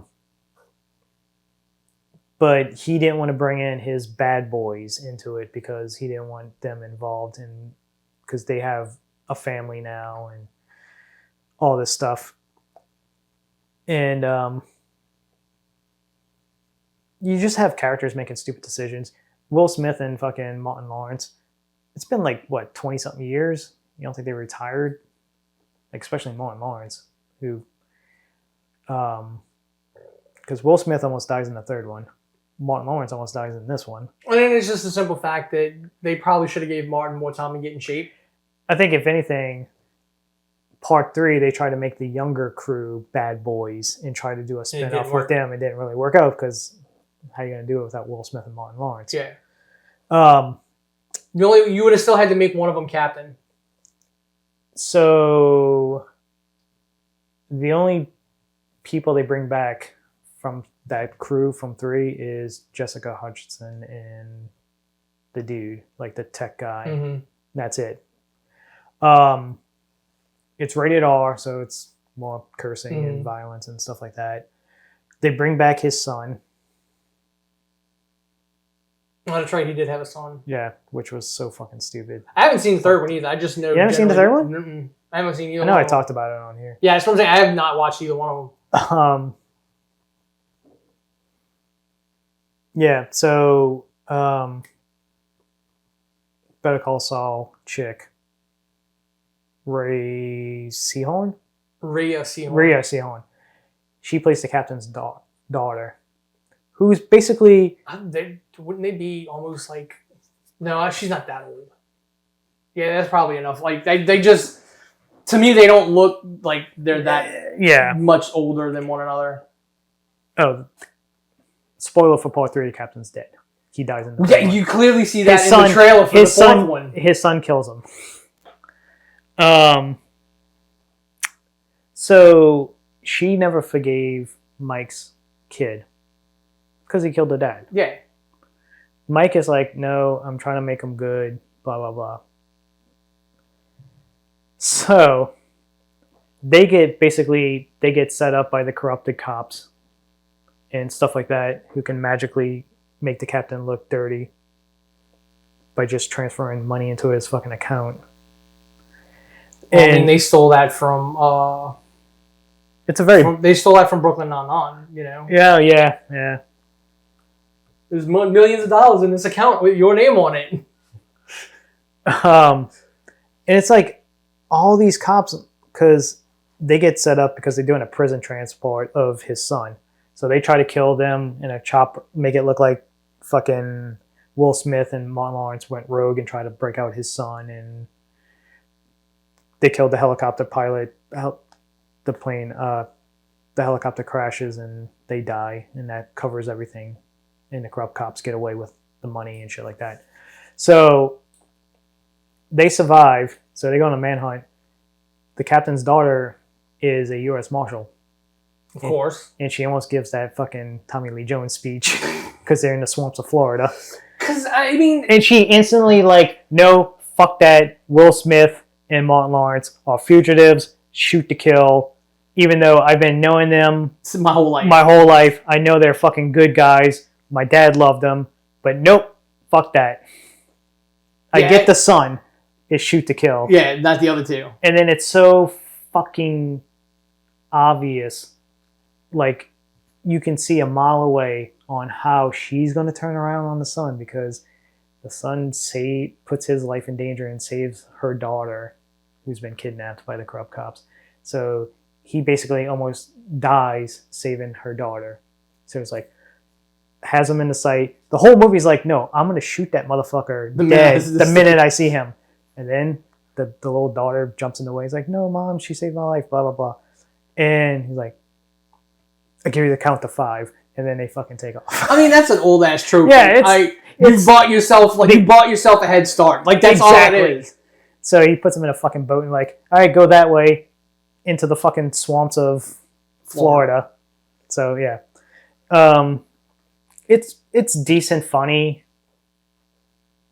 but it's just like the writing's bad, the plot's bad, the fucking. I mean, it's so cliche action film. That is one of the movies then that like clearly this was kind of like you're missing. This is a cash grab. Yeah. This is a filler. This isn't a natural progression of the story or anything. Like 3 and 4 weren't natural progressions of the story. It's Will Smith almost dies. I need money.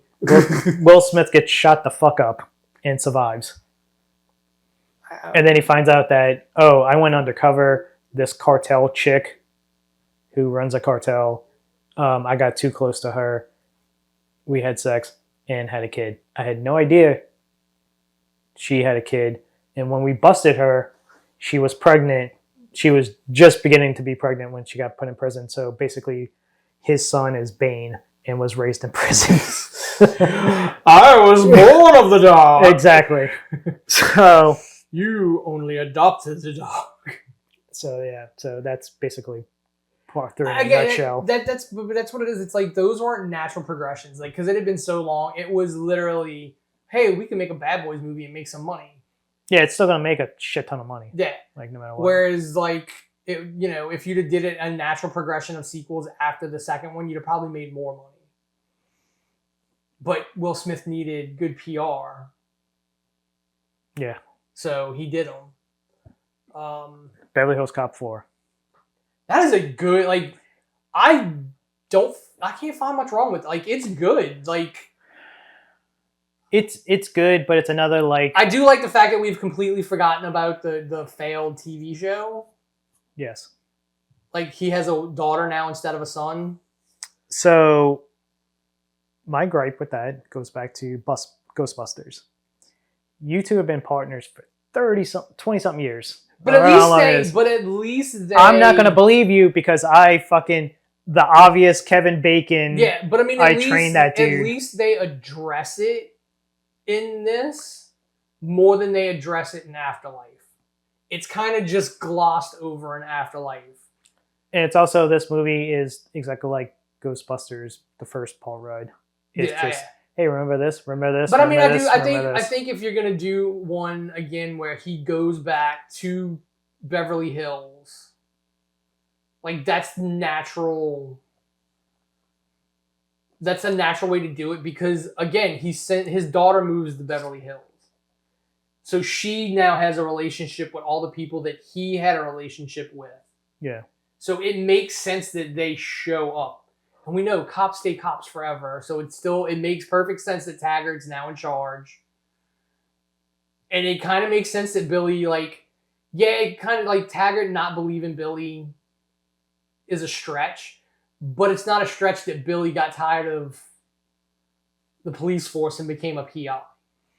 It's the fact of of just watching that, and it's just like, man, this is the Eddie Murphy that everybody fell in love with, and like him hitting his jokes, doing his thing. I mean, that's what I'm saying. Like, it's like, what? Where's this Eddie Murphy? Well, I mean, he's been doing all these family movies and everything for like 20 years. Yeah. So he got back to be able to do a Beverly Hills, because this one's more of a Beverly Hills Cop movie than the third one was. Yeah. But, and then you introduce, like, the only problem I had with it is I think there should have been something different in the background of, like, Joseph Gordon-Levitt's character. I think he should have been, like, he grew up, and, like, he's from Beverly Hills. He grew up, he probably wasn't a rich kid. He should have been another one of these, like, out-of-town transplants who at some point he's trying to be the nice California, like, I'm hip, I'm with it kind of like character. And then like at some point something happens and he goes, you know what?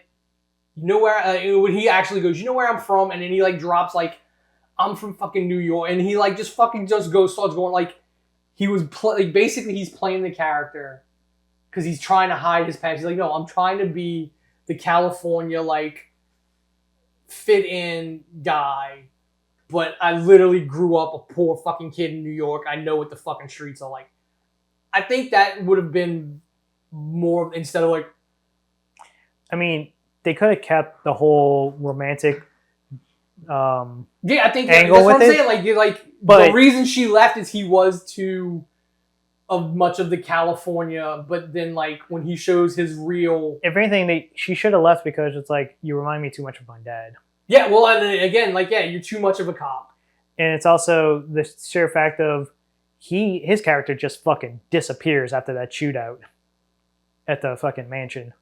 Yeah. He's not at the hospital. There's got to be like you would think there's like got to be something. There's got to be stuff that's deleted. Missing. Yeah.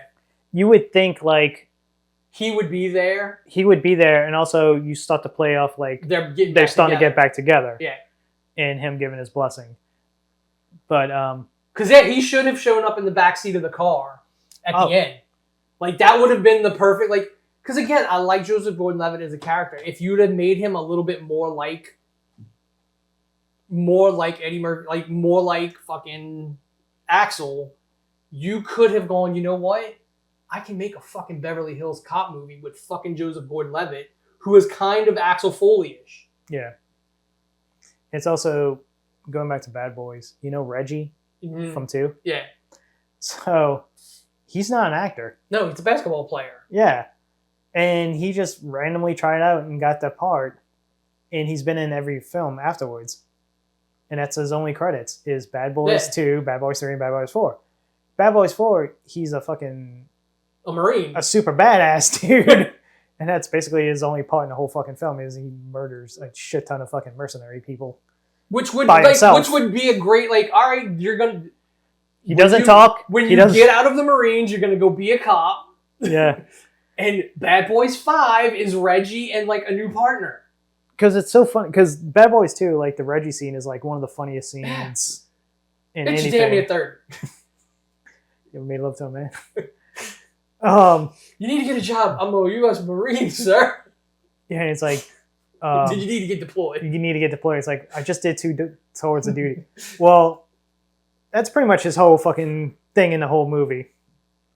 And then at the end, they attack Martin Lawrence's house, so he has to protect his wife. Regina and the kids. Yeah. Like Martin Lawrence's kid, his wife, and then Martin Lawrence's wife, and I think Will Smith's new wife. Yeah, because he's married. Yeah, he gets married in this movie. And so, like, classic fucking badass. Like, him by himself just murking the shit. I was like, where's the backstory? Where's the back movie on Reggie? Jesus Christ. This was like, so again, that's what you, like, Bad Boys 5 should be. And then that he gets out of the Marines and becomes a cop. And he's like fucking Murtaugh. And that plays into the joke at the end of, like, when he wants to barbecue. He's like, is that motherfucker still fun? He can barbecue all he wants. He killed 15 people in my house and saved my family. He can do whatever he wants. And, but yeah, I had to look them up, and it was like, he's only been in 3 films. And it's just the Bad Boys films, and that's it. They keep bringing him back because they like him. I mean, but again, the way he played that character in the first one, it's like, are you acting or are you honestly scared? It's how great that scene is because it's all improvised. Yeah. But I would sit there and go, all right, we're gonna play Reggie, but you're gonna be a cop, and we're gonna find a mouthpiece to put with you. So don't worry about it. We just need you to keep acting like Reggie. And here's the thing, like the big climax scene at the end, they go to the abandoned fucking alligator farm in Florida, where the fucking alligators still live for some reason. A giant albino fucking alligator. So they get that little fucking crew together to go do this. They don't get fucking Reggie. Well, I mean, honestly, at that point, I guess like, Reggie stay with the family. I guess, yeah. But it's like, no, I want Reggie with me. Yeah. He just murdered a fucking house full of people. No problem. Like, it was nothing. Yeah, that should be Bad Boys 5. Like, one of them's the captain, either Martin or Will Smith's the captain, and Reggie gets a new partner. Like, Reggie, like, the problem, the only problem with that is like the Bad Boys dynamic is both Martin and Will Smith a great speaking. They play all so then Reggie you then go the straight guy in the mouth. Yeah. So you would need to find someone who is very comedic. You would need to turn Reggie into Danny Glover. You would need to find a Murtaugh, like just a nut who is like another. Like go find like somebody. His backstory is he's special forces and he's a little touched in the head. Like that would be a great like it's Lethal Weapon and fucking Bad Boys in one. They bring Michael Bay back. I don't know if Michael Bay does any movies anymore. I don't think he hasn't done one in a while. Yeah. He still gets producer credits on everything now. Him and somebody else now. He's still getting money off the Transformers movies, and it's why they're horrible now. Because one of the executive producers is still trying to keep the Michael Bay stuff alive. And it's like, I think if they went completely away from the Michael Bay stuff, maybe Michael Bay would lose his producer credit. That dude might lose. Like, I don't know what it does. Something seems weird. Because he's a producer on all Hasbro. Like, he's a producer on G.I. Joe.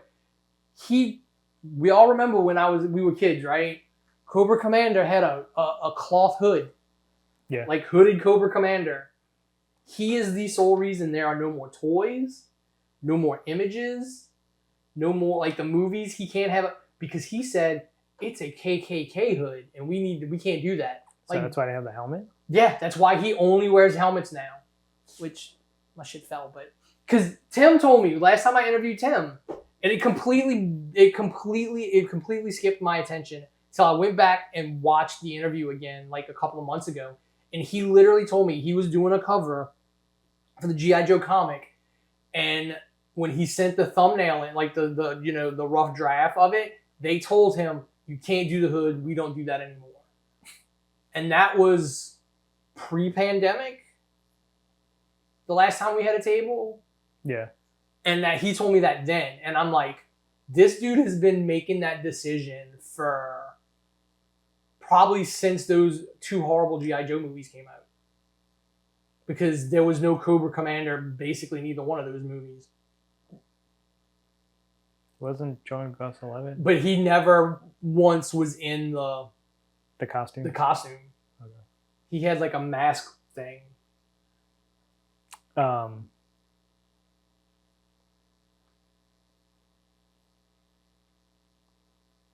I'm sure I'm forgetting a lot of stuff. Probably so. I mean, but we can do this in another episode. But I mean, like we talked about earlier, I enjoyed the Acolyte. The internet seemingly didn't. But here's the thing: all the hate the Acolyte got, it's the highest viewed fucking Star Wars show on Disney Plus. It's because everybody was hate watching it. There you go, Bob. Yeah. There you go, dude. You just gave it the ratings it needed. It's Howard Stern. When Private Parts explained it, Paul Giamatti's character, Pig Vomit, told the station people, it's like, he gets X amount of calls that like him. But he gets almost triple the calls in the listenership that don't like him. That's why, and it's basically what happened with Acolyte. Like, more people that hate it, I'm going to have to watch this. Because it's the cool thing to bash on fucking Star Wars and make videos and get views and get interactions on the internet. Yeah. I can go on Twitter and say I hate it, and people will thumb up and say stuff. I didn't really waste my time watching it, dude. I the only thing the Acolyte suffers from the same thing that Book of Boba Fett suffered from, the editing of the story. Yes. I think the reveal of the twins should have been later. I think I'm okay with the early there wasn't enough of a difference in the 2 episodes that told the different sides of what happened on Bryndock. If there would have been more of a difference between what really happened and what Osha saw, I think it would have been better, but there wasn't that much of a difference. other than you literally saw Saul stab her mother. And again, and all the witches died at once because of it. No. So what happened there is they pooled all their power in their minds to control the Wookiee, who was fucking shit up. And when Trinity broke that connection, they all died. So basically, they were all forcing themselves into Kelnaka to control him. And when she broke the connection, it's like they didn't go back, which is why Kelnaka went into exile, and he was just scrolling their symbol. If you look at his where he was living, he's got their symbols all over the wall because clearly they didn't leave his head. So he's he went nuts kind of, and he in exile and was trying to figure out, and he was scrolling their symbols and shit all over everything. Do you think... I think the episode should have been about an hour long a piece. They were only roughly usually around 30 to 38 minutes a piece. I think that's another hindrance. They weren't hour long episodes, which would have allowed for more exposition and more detail. But I think the story was told in the wrong order. Episodes could have been swapped. Do you think they get a season 2? Mm-hmm. For the simple reason that fucking Darth Plagueis shows up in the last episode. You were literally leading up. Is that really Darth Plagueis? Yeah. You were literally the fucking Mun, the alien from from Legends, shows up. Clearly, Chimere is not the master. He is the apprentice, and he's basically playing Osha to figure out how the fuck she was created so that he can do what eventually him and Palpatine try and do. Yeah. But I mean, again, it was the internet complaining, oh, it broke lore. No, nobody survived that knew that what was going on. They're all dead. Caramundi. He didn't know what was going on. He's a part of he was in that little group. He was in that group, but that group, nobody else in that group actually saw anything. Saul came and told them what he saw. And not even because they hadn't even seen Chimere yet. They just know a Force-sensitive person was attacking Jedi. She recognizes her moves as Jedi, not anything else. Come to find out, that's her old fucking Padawan. So you don't think there was bad acting in the show? I think the problem is especially with your main characters. I think it's hard to play two separate people because she played one better than the other. When Osha got to be evil, so she played bad really well. But when you have to play both extremes, I think one's always going to suffer. Oh, the Jedi green chick? Who's about as a wooden character as fucking possible? I think that's on purpose. Because she's hiding shit. And again, when in Phantom Menace, Qui-Gon goes, it was a Sith. Yoda's green ass looks directly at Mace Windu. They know. Nobody brings that up. They look at one another, and then Ki-Adi-Mundi butts in and is oh no, the Sith have been dead for a millennium.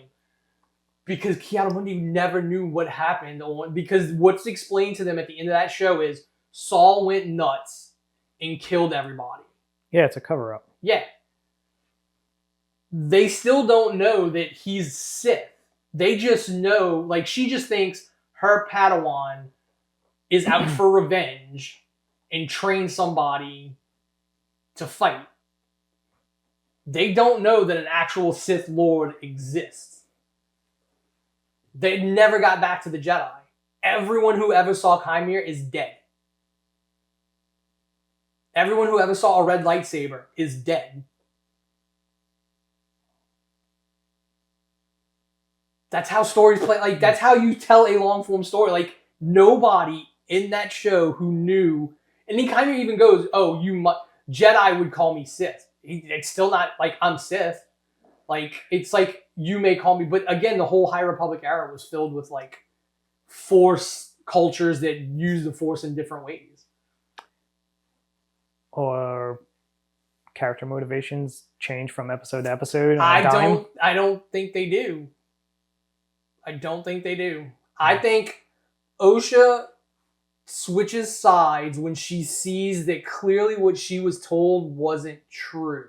Yes. When she starts to get the hints of, wait, I was told the Sith and the dark side was horrible, like, and this dude doesn't treat her that way. Oh, the evil Osha decides, I don't want to kill anymore. Out of nowhere, I don't want to kill anymore. I'm just going to go turn myself in. Because she knew that Chimera was going to kill her.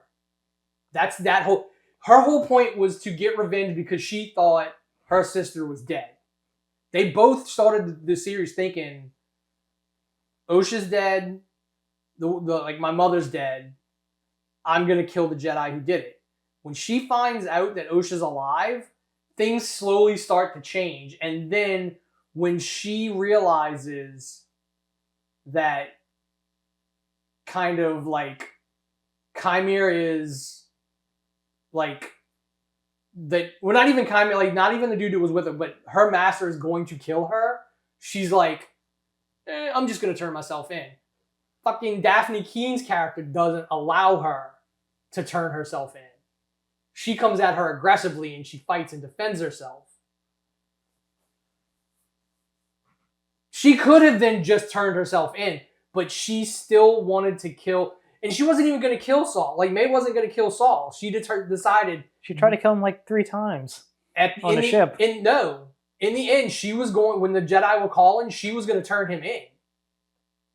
Because that's what... She realizes, no, that's the ultimate fucking justice. That he... Like, killing him's not going to do anything. But I can fucking take down... I can put a big old black eye on the Jedi if I turn him in and go, no, he killed my mother and my family in fucking cold blood. Because that's how she sees it. Why can't Soul instead of trying to hold up both bridges? He clearly wasn't, like, I think, again, he could have grabbed 2 girls that probably weighs not even it's not about the fucking bridge. It's not about the Force isn't about weight. It's about how much you have control of it. And I don't think he's not that strong in that that stuff in the Force. Like, he's a good fighter. He's like, he has like, but I don't think his Force abilities like that aren't on par with others. Because he doesn't use it in the fight against Kelnaka. Like, Kelnaka wrecks both of them. Because he was only able to grab really one of them. And he chose the one who wanted to come. So and that's another part of the, like, what he did was, like, horrible because he chose which one of the 2 girls was going to live in the end. He wanted to save both of them, but when it came down to it, he's like, no, I'm going to save the one that wants to be a Jedi, not the one that doesn't. So, the Jedi... It's a show that This is the point where, like, this is literally the point where the Jedi Order starts to become murky and leads into the prequels where, yeah, there's a reason why you can't tell that there's a fucking Sith Lord around because you have completely fucked up your connection to the Force. And only certain fucking Jedi have it still. I think what the problem is, like we said earlier, like I told Tim, Star Wars has never... It's not for us anymore. It never been since the fucking prequels. I mean, it's always gearing to a different audience. It is, but I think there's always parts of it that are still the same. Like, the Jedi are no different in this than they have been in anything else. Qui-Gon could have saved both Anakin and his mother and chose not to. That's the exact same thing here. Fucking Saul chose to fucking save Osha and not May. It's the same thing. They make the same fucking... They screw up the same way over and over again. The Jedi have never been perfect. And that's literally what the fucking senator tells them in this. Like, you claim to be able to control what you clearly can't. And she's like, we don't control the Force. He's like, no, your emotions. And this is clearly everything that has had a Jedi in it, that Jedi has been controlled by their emotions. You have never once seen a Jedi fully cut off from their emotions. Never. Never. And also, it comes down to that first scene at the bar. I think that was just, they were trying to do an homage to the Matrix, and Trinity is just way too old. It's not that. It's not the fight scene. It's the simple fact of you have a Jedi Master. Yeah, she was playing with her. Like, she was in no danger at all. But she still fucking dies very easily. Yeah, because anybody who gets stabbed in the heart is gonna die. But, like, she could have stopped it with the, like, No, since, the whole point was her attention was here. yeah. And she could have, like, felt the force of, like, something happening over here. So, like, she could have, I don't know. And again, it comes down, then you don't have a story. Yeah, exactly. You don't have a, if Then that doesn't happen, you don't Then have a don't story. write it that way. Write it a different way. Don't have a fucking Jedi Master die so fucking easily to a fucking Padawan. But again, we never saw her fight in anywhere else in the series. She might not, other Didn't than she that, fight? Didn't she fight on the witches and all that? Nope. The only people that fought on Brendok was Kelnaka, Sol, and The guy who took the poison for no reason. no, he took like no. He had like a full like. I understand why he did it. Like he literally Because he got mind fucked by the witches. No, he is the reason why it all happened. Because he got mind fucked by a No, witch. no. Like when they say we're here to find evidence of a vergence in the Force because this planet was dead, and it like sprung back to life. They figure out that the fucking girls are identical in every single way. And then they go like they were one person that got split into two. So clearly, How long were they on Earth, on that planet, trying to figure out? 7 weeks. They were on there for 7 weeks, and they didn't once feel a disturbance in the Force. No, because that's the whole point. The whole planet is given off. Like the way Trinity goes, like the whole planet is like this planet shouldn't be like this. This planet was destroyed. And it's not been that long. Like, I think the hyperspace accident happened maybe 60 years before this. And the planet was destroyed. And, like, within that time frame, the planet has, like, life has sprouted back up on it. So the whole planet's giving off weird vibes. They just needed proof of some kind of Force manipulation. The girls of the Force, proof of it. Because on this planet, that witch was able to do it. Now, I'm assuming at some point we'll figure out exactly how it was done because that's clearly what Plagueis wants to know.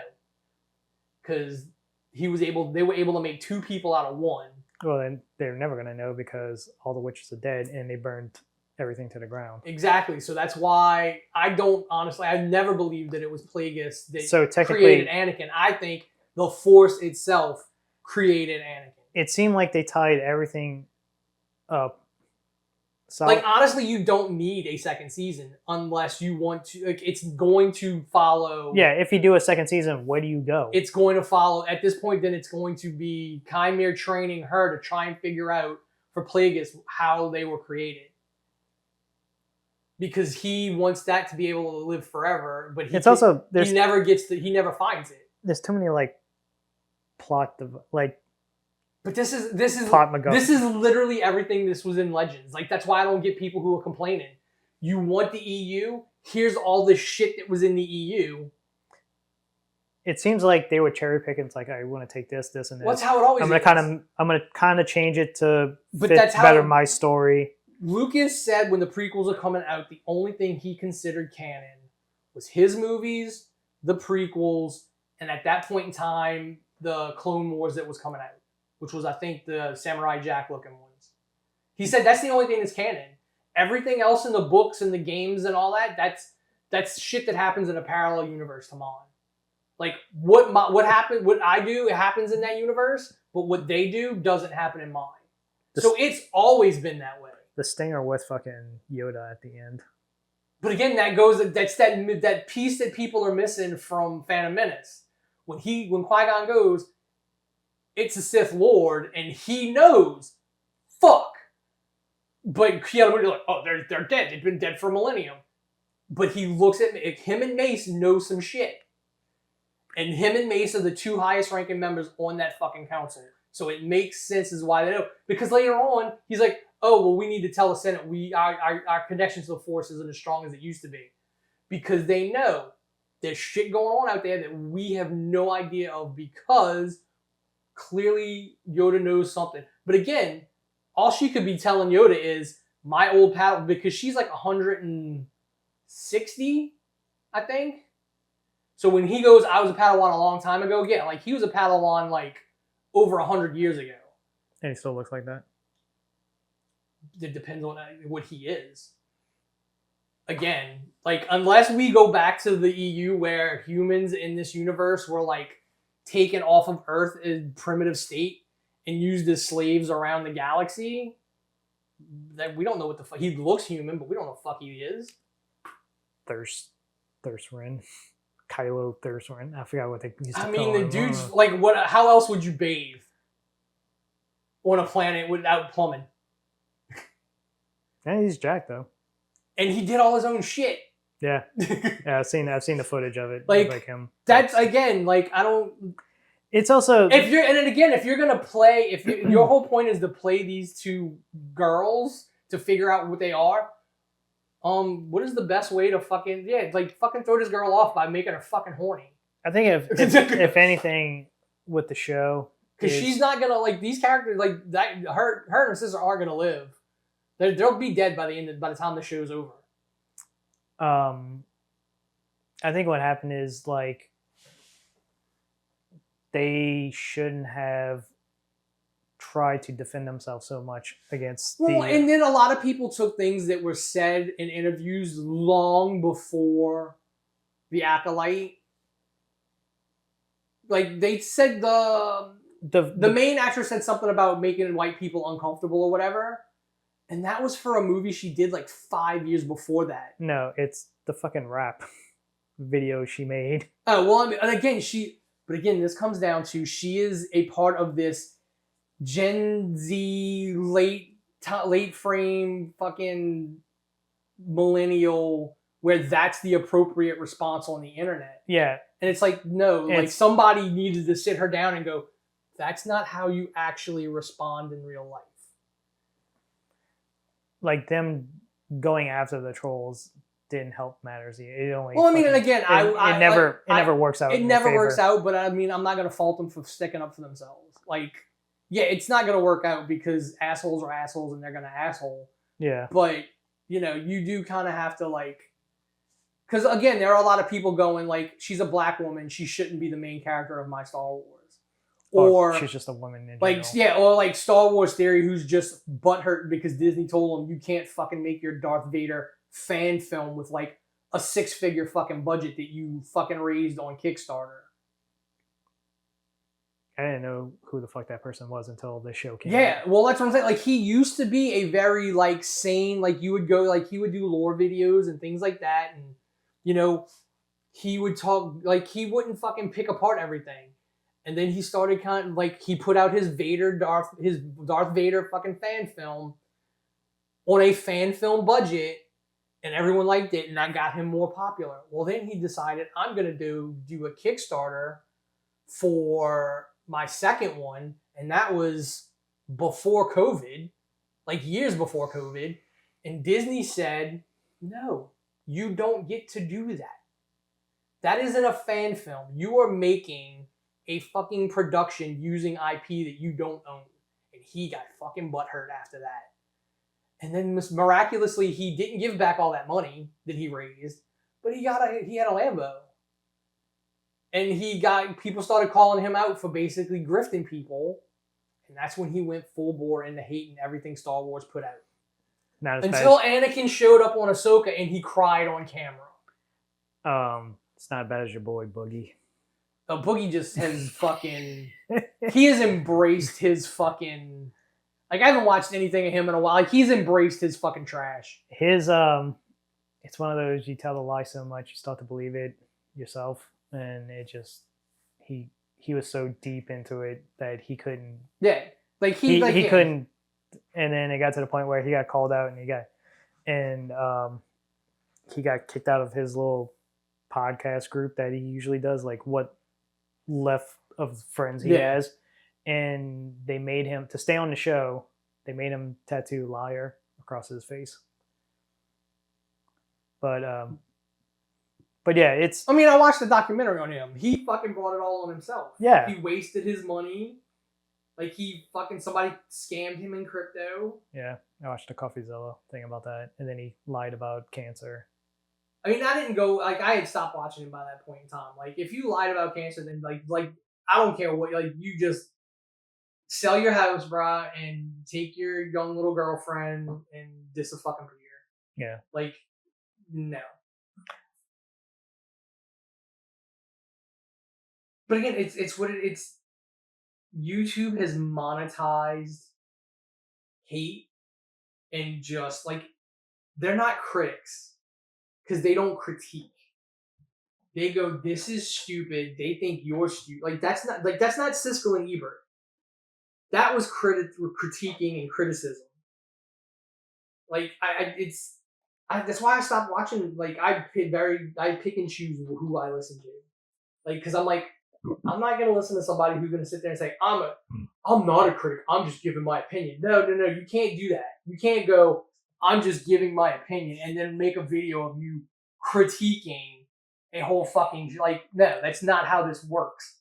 The problem is, like, there's a lot of YouTubers, critics, reviewers that don't want to critique something bad because they don't want to seem like the Acolyte. Well, I can't do that because it's going to make me feel like I'm a racist or a woman hater or homophobe and all this other stuff. But again, well, I'll sit there and say, like you were saying, oh, bad writing. I'm like, but here's the thing: you can say bad writing, but like I just sat there and said, like, there is deeper meaning to this shit because people will go, oh, well, they don't like Star Wars, and the woman who said it is like, no, I have been a fan of Star Wars since I was a kid, but. Tell me why that person isn't. They'll sit there and go, no, you're not. Oh, the critical junk drinker. Yeah, like how is she not a fan? Like she told you she's a fan. Do you have a time machine and can you go spy on this girl as a kid and seeing if she actually was a fan? I think like that's the kind of like critical drinker is a joke. Because his whole shtick, just like Angry Joe, I stopped watching Angry Joe a fucking long time ago too. Because he literally, instead of just going off on bad shit, he would then go off on everything. It's like that's because he knew what his fucking views are. Exactly. Same with Angry Video Game Nerd.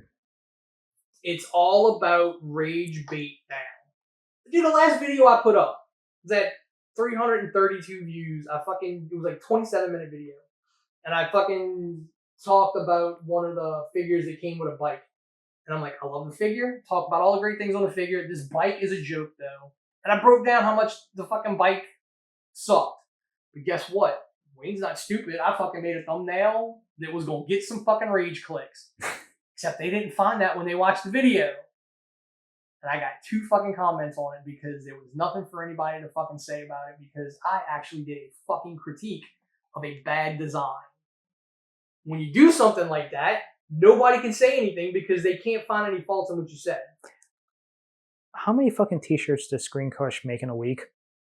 They make a bunch because they don't have, I don't think they have a Patreon. I don't think they have anything else like that. So their money comes from like merch and shit like that. God, they must own a fucking t-shirt making factory. No, it's just, it's print on demand. It's the same shit that we had. They come out with like 6 fucking shirts a week, every video. But I mean, it's one of those things where if you have somebody who's involved with making the videos, I'm sure people are paying for it. Yeah, people are fucking. Like some of them are really good. Like the Acolyte ones were pretty good. Like the ability to speak does not mean you have intelligence or whatever it is that Qui-Gon told. Yeah, Jar Jar. Jar Jar, I'm like, that's a great T-shirt. Man, they just pumping out those fucking, like every video now. It's just like but again, it's one of those like if you have somebody on the fucking payroll already who does that, why not? It's print on demand. They're not coming out with anything. I mean, they did a live show. Yeah, I mean, I don't know how that went. I'm assuming it went well. I guess. And then Double Toasted randomly popped up after I haven't watched a video in so long, and then like. Apparently the white guy...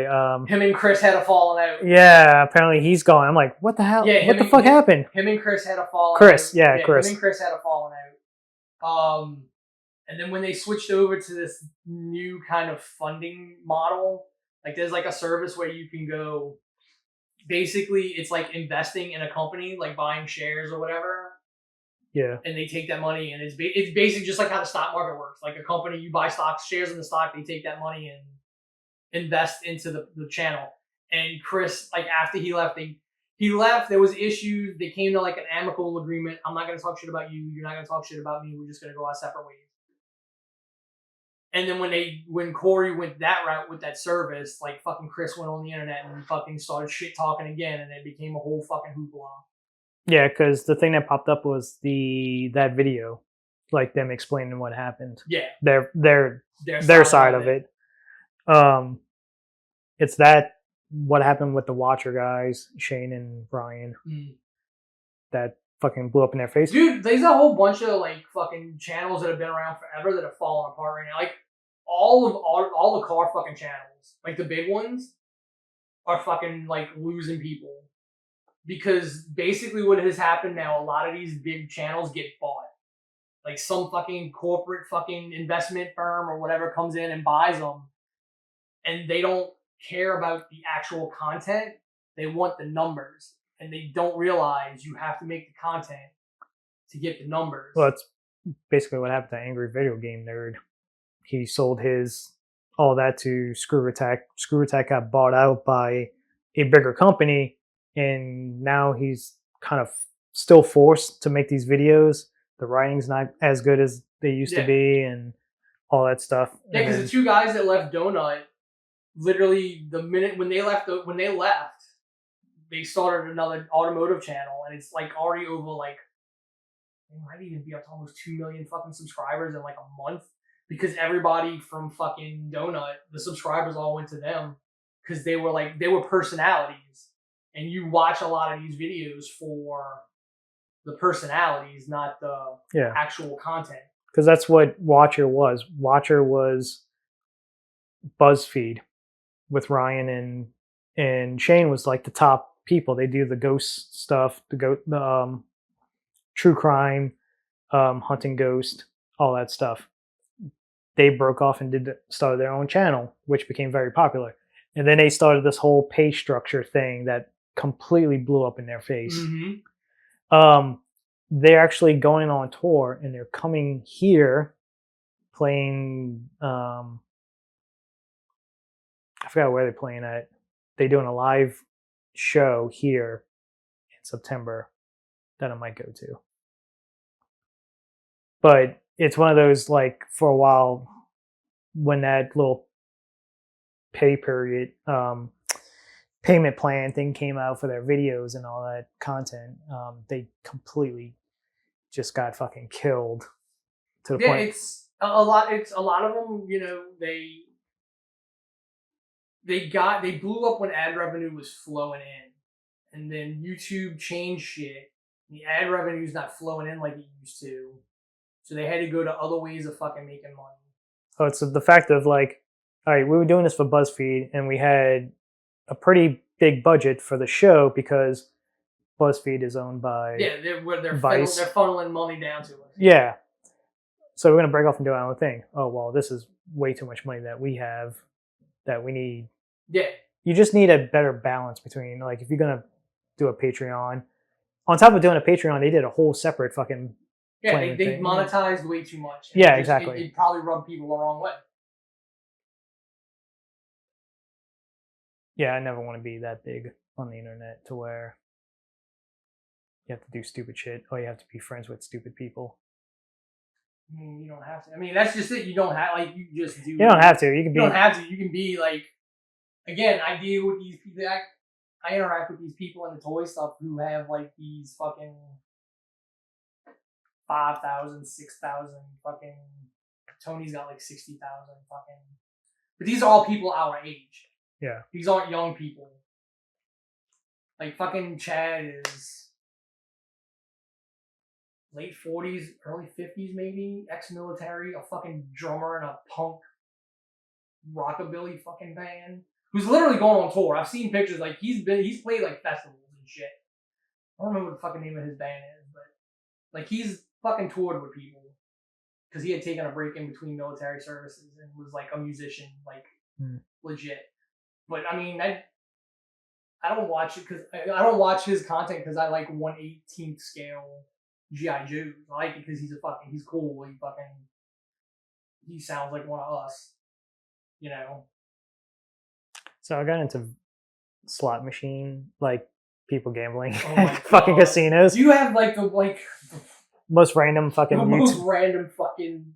It's only two doom people. scroll and shit. Yeah, I only watched 2 people, and it was one person, and then it started recommending a second person who was huge, also, Vegas low roller, and he's very fucking entertaining. I thought it's usually it's about the fucking. Yeah, it's like it's about personalities. I mean, because I did a show. Chad wasn't on it, but I did a Star Wars show. When the fuck did I do that with them? I went on a fucking. It was like 4 other people. It was hosted by a guy out of Canada, and we were talking about Star Wars. This was when Ahsoka was done. Yeah, I think or Ahsoka was airing. That I went on, and it's like, even then, I'm like, some of y'all just have the shittiest fucking takes. Like, you're like, and I'll call it, like, you're not a fan. If you are just looking at shit and being like, that's garbage, you're not I'm sorry, you're not a fan. Like, if you were a fan, you're gonna sit down and you're gonna watch it and you're gonna go, all right, I didn't like that. Not, oh, this is stupid. Oh, Anakin came back. Yay. What is it? Is it still got a red lawn? Yeah, I'm just seeing how long this has been going. 2 hours, 10 minutes. Jeez. Now the PlayStation podcast I listen to when it actually has news is like 4.5 hours. Oh, I used to listen to. I'll download. I'll start listening to that shit on a Monday, and I'll finish the episode on a Friday because I only listen to it while I drive back and forth to work. Giant Bomb used to be like 2 hours. I think Hollywood Babylon with Kevin Smith was, I think, like an hour and 45. Dude, did you see his new movie? Yeah. The 40. 1986, the movie about the movie theater and people working in a movie theater. In like the 4:30 show. Yeah, 4:30 showing. Yeah. That's good. I think that's gonna be awesome. We'll make Teresa go watch it. I wanna. Like, this is what your forebears went through. Definitely. It was. It looks okay. And he's doing another Jay and Silent Bob. I like the Clerks 4, 5, or the Clerks 4 or whatever with the question mark. When he was listening to all of his films, and it's like Clerk. I don't know how you do another Clerks. I don't. You don't. You ended. That's the way you. Yeah, like you can't without them two. Like both of them, you can't really do. Mm-hmm. You can make more Jay and Silent Bob movies until Jason Mewes dies, but like I don't think you can't do one without fucking Dante. I'm sure. I think it comes out in September, right? The 4th what? The 4:30. No, showing. I thought it was still shooting. Maybe it is finished. I'd have to go. He announced it at San Diego. So. There was some movie that's coming out that's like that same weekend as my birthday. I forgot which. Terrifier 3 is October. Yeah. Beginning of October. And then there's like 2 movies that's coming out relatively close to my birthday. Oh, the Beetlejuice. I think that's like the weekend before my birthday. September 9th. I want to say. And then there's something coming out that weekend after that I want to see.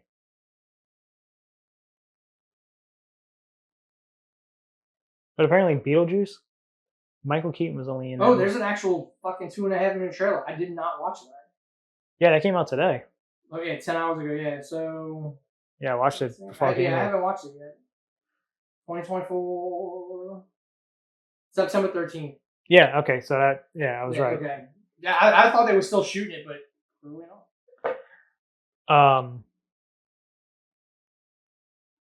Yeah. Other than that, I'm sure there's a ton of stuff we're missing, but. Yeah. I mean, we can talk about what brought us back. Would be Deadpool and Wolverine, which opened to 205, maybe adjusted upward Domestic. Yeah. They were thinking maybe it would adjust somewhere between 210 and 215 when all the final numbers were in. And 438 worldwide. Yes. So yeah, it's gonna make a shit ton of money.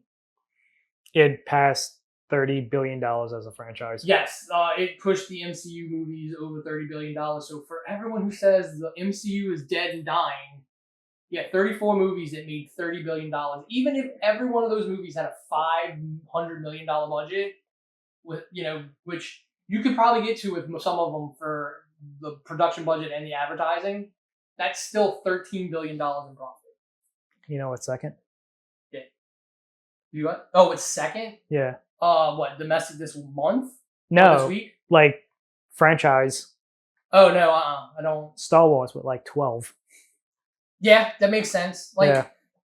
Disney has, made their money back on, like, again, people like, oh, Disney, Star Wars is losing Disney money. It's like they paid $4 billion. Like, oh, they easily made their $5 money billion back. for that. They've made their money back. Marvel, and that's just counting the movies themselves, the box office themselves. Probably merchandise alone. They probably made their...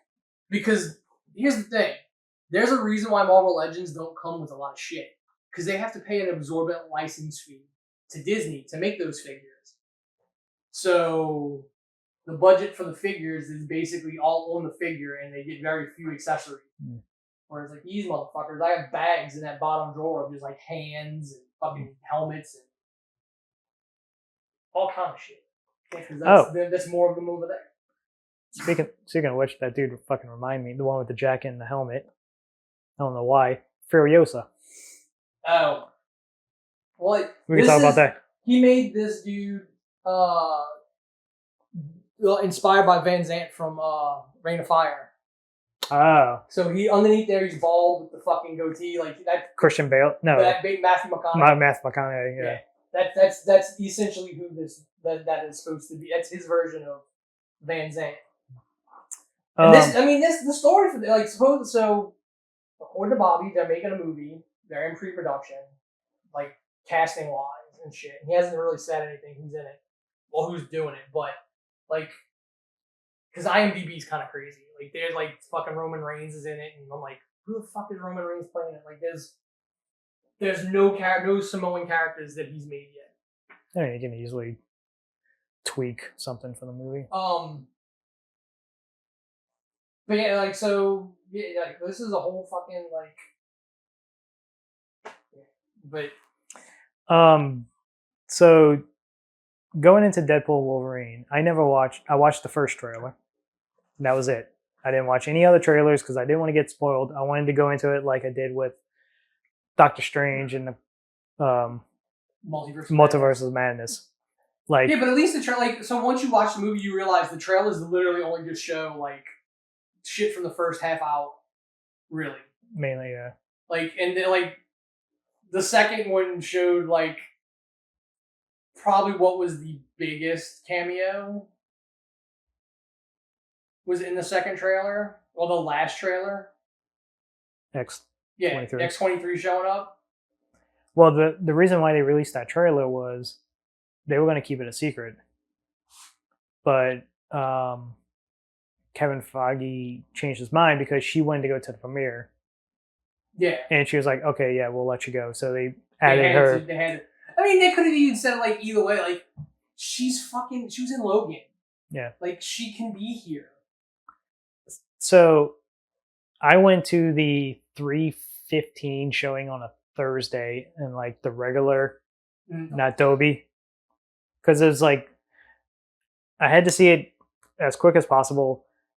Those showings, that showing only had like 5 tickets sold in a giant fucking like 200 something person auditorium. And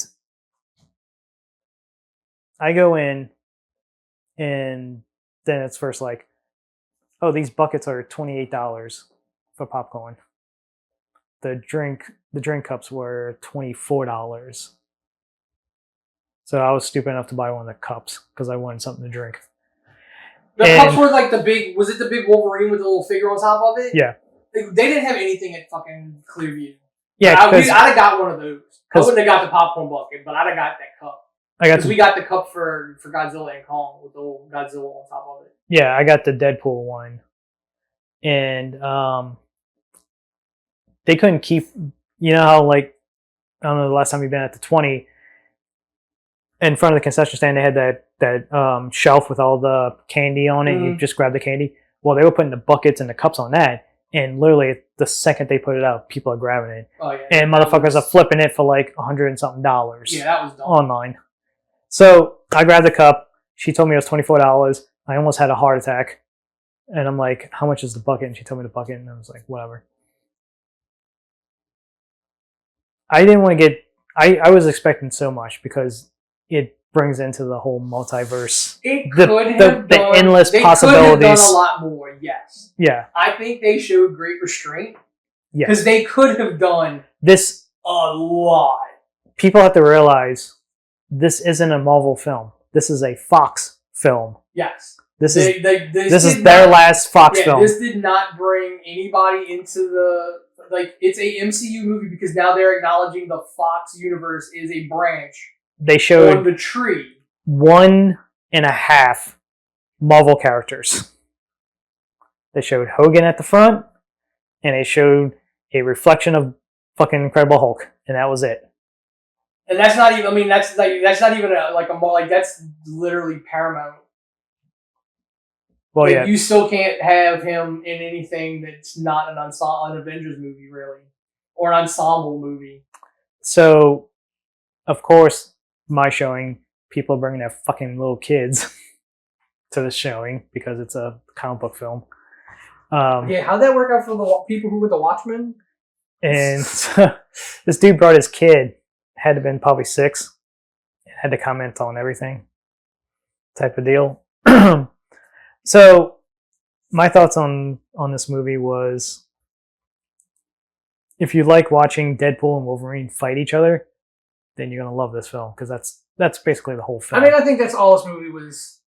I do think a lot of people put way too much, like, oh, this is going to be, because the first trailer was like, I'm Marvel Jesus, and like they thought it was going to be a lot more involved in the MCU. It's like, because I told her when we were leaving out, I'm trying to like figure out what was the point of this movie. And it's the last Fox movie. It's a love letter to Fox. Yeah, it's the last Fox movie. It doesn't bring anybody into the MCU. It's after this, I'm like, that is not happening until Secret Wars. Well, here's the problem with this. Ryan Reynolds did an interview and basically said he went into Kevin's office, pitched all these different ideas for a movie, Deadpool 3, and all of them got rejected. It was only until Hugh Jackman basically like, you know what? I want to do Wolverine versus Deadpool. I think it'll be great. I'm in. And that's the only way this movie got made, was because Jackman agreed to do this film. It wasn't Ryan. It wasn't Kevin. It was Jackman. Well, yeah. I mean, at that point, yeah, I don't blame them for that because, again, what... So I imagine this... The only other way you would have done a Deadpool... Like, you'd have brought Deadpool into Secret Wars. Yeah. But to have him, like... I think ultimately it did work out that it's like, this is like the love letter to the Fox universe that we kind of only exist because people went to watch those original movies. If it wasn't for the X-Men or Sony with Spider-Man, who knows if Marvel would have existed. They wouldn't have taken their chance to fucking produce their own Iron Man movie. Yeah. And again, they used Iron Man wasn't an A-list fucking character at that point. The X-Men were. Apparently, fucking Feige went all the way back to like the X-Men days. Yeah, Feige was a producer on it. He was a producer on the original X-Men. So you can like look at the script, and it's like, all right, this was very thrown together. I mean, it also seems to me like there was a lot of stuff that's not there. It's also, or there was stuff that was in the script that they ultimately didn't do because it wouldn't have had a payoff. it's like the beginning, the birthday scene at the beginning. Like, you only have teenage Colossus and Yukio. And like nobody else. Well, you have Shatterstar, and you have the cab driver. And Peter. Everybody has a Peter, yeah. So I think that works. It's like he doesn't have this huge extended. None of the other X-Men really show up and interact with him at all. No, but like a lot of people from Part 2, like no Domino, no fucking Josh Brolin, the Kid. Yeah, but I don't know that they would like.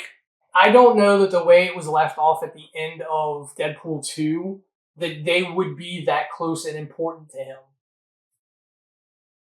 And just making the joke of Josh Brolin didn't test that well. Yeah. It's a funny joke, but it's, again, name a character in Deadpool 2 that was really worth getting attached to outside of the characters that were there kind of from the first movie. The whole thing with Vanessa breaking up with him off camera in the past. Well, they do show it. Yeah, they do kind of show it. But it's like the reason why they broke up was kind of... No, I mean, so she didn't want him to not be Deadpool. He didn't want to be Deadpool because it got her shot. And he remembers bringing her back to life. That's the other thing. He remembers changing time. Okay. They don't. Yeah. So if he breaks up with her, or she breaks up with him and blah, blah, blah, why can't he just use the time machine from 2 just to go back and like, let me try to fix this so because she'll stay with me? It always fucks up. Like that's we didn't go with the trope of time always fucks something up.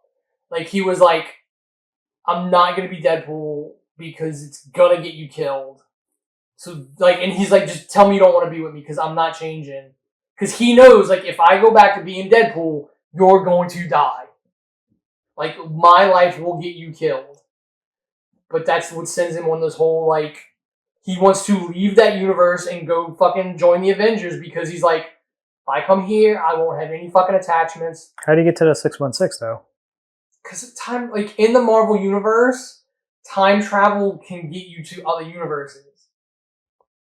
He went back to a point where his universe could have branched off into the Avengers and everybody else, which brings him to 616. But they never actually show, like, the... He does. He has it on his hand in that meeting. Does he? Yeah. He's got it on his hand in that meeting. See, going in... Because I'm expecting all this fucking crazy cameos. Well, that's the problem with Multiverse of Madness. Everybody was expecting all these fucking crazy cameos that didn't happen. Yeah, fool me once, shame on me, blah, blah, blah. As soon as I seen Happy Hogan, I'm like, oh, fuck, they're going to be so many fucking people. You don't even have to bring back... You can have a different variant Captain America with a different actor, like kind of like Reed Richards and all that. But I think, I mean, in Multiverse of Madness, it was fan service. Like that Reed Richards was clearly just fan service. Granted, I would prefer him over Pedro Pascal. Yes. But that was clearly internet fan service. Captain Carter was in What If, and she's a big fucking part of What If, so they put her in it. You got that Earth had all the superheroes because there's Xavier.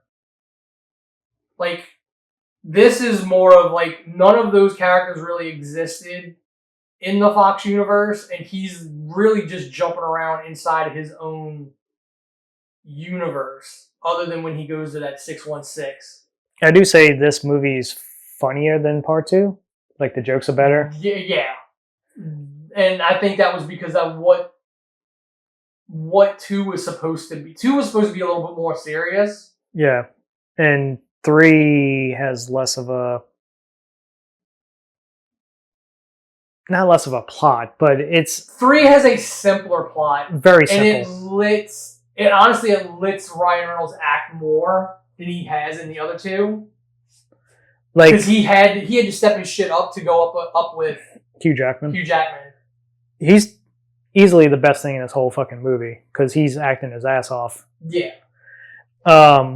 It's a great straight man to his Deadpool. It's a classic fucking, Laurel and Hardy kind of show. Like, It's the straight guy and the smart ass. So yes, the plot is very simple, but I think it helps the movie because the plot is simple and you don't need any enormous amount of explanation. You know, his universe is dying because Hugh Jackman, like Wolverine's dead, and what was the main character of every Fox X-Men movie? Yeah, Wolverine. So probably the best thing in the movie is the montage at the beginning. I mean, I wouldn't call it the best, but it is like the openings for all three of these movies are like set pieces. Like all three of them have really good openings. Yeah. Like the original is the leaked footage. The second one is him trying to kill himself. The James Bond opening montage. No. I'm talking about like the... Oh, before the credits? Yeah. Okay. But yeah, because the original is the freeway. The freeway fight. Yeah. The credits came up during the fight. Yeah. The second one is the credits come up over him trying to kill himself. Yes. And then the credits on this one are the fight with the adamantium skeleton and the TVA agents. And all three of them are flash forwards. Yes. Yes, because even the first one is a flash forward. Yeah, because it goes back to when he first meets Vanessa and then gets his powers. Yeah. So yeah, all three of them, that's great continuity writing. Like, we have this style. Like, I don't know. I'm sure they don't set out to do it every time, but it works. Like, hey, here's this big set piece. Oh wait, let me show you how we got here. Yeah, the montage scene with all the different Wolverines and the variants from the different universes. That was great, and I'm glad we didn't get like just other random actors. Like everybody's like, oh, Daniel Radcliffe is gonna be Patch. Yeah. I'm glad we only had one different actor. Who was great. And that he looked like, granted the hair probably could have been tamed a little bit. I think the sideburns were a little much. They stuck out a little too far. I think you could have cleaned that up a bit. Appropriate comic accurate Logan, hilarious. Yes. So stick it and spin like all you people like, oh, Hugh Jackman's too tall to play Wolverine. That's what he would look like if he was comic accurate. Yeah, he's like 5 foot in the comics. Yeah, like 5 foot nothing. Like that's what he would look at. Like, and yes, that was gonna sell movie tickets. Patch was like just seeing Hugh Jackman as Patch. Like, it was a way to see all these things that you never got to see Wolverine do.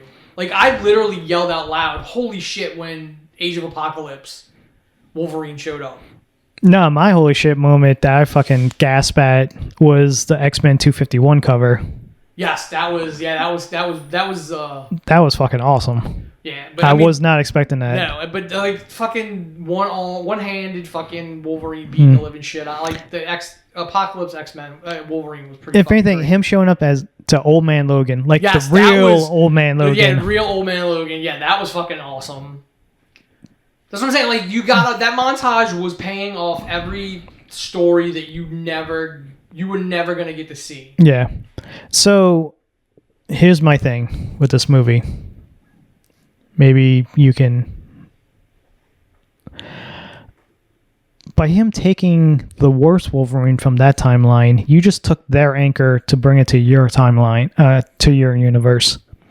So now that universe is going to die? No, because there's no...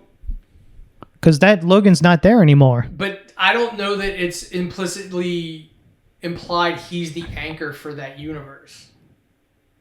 People think so just because Wolverine was the anchor in the Fox universe. But I don't know that it's implied that he was the anchor for that. Every universe? Yeah, Paradox just goes, he is the shittiest. Like, yeah, he let everyone down. And everyone, like...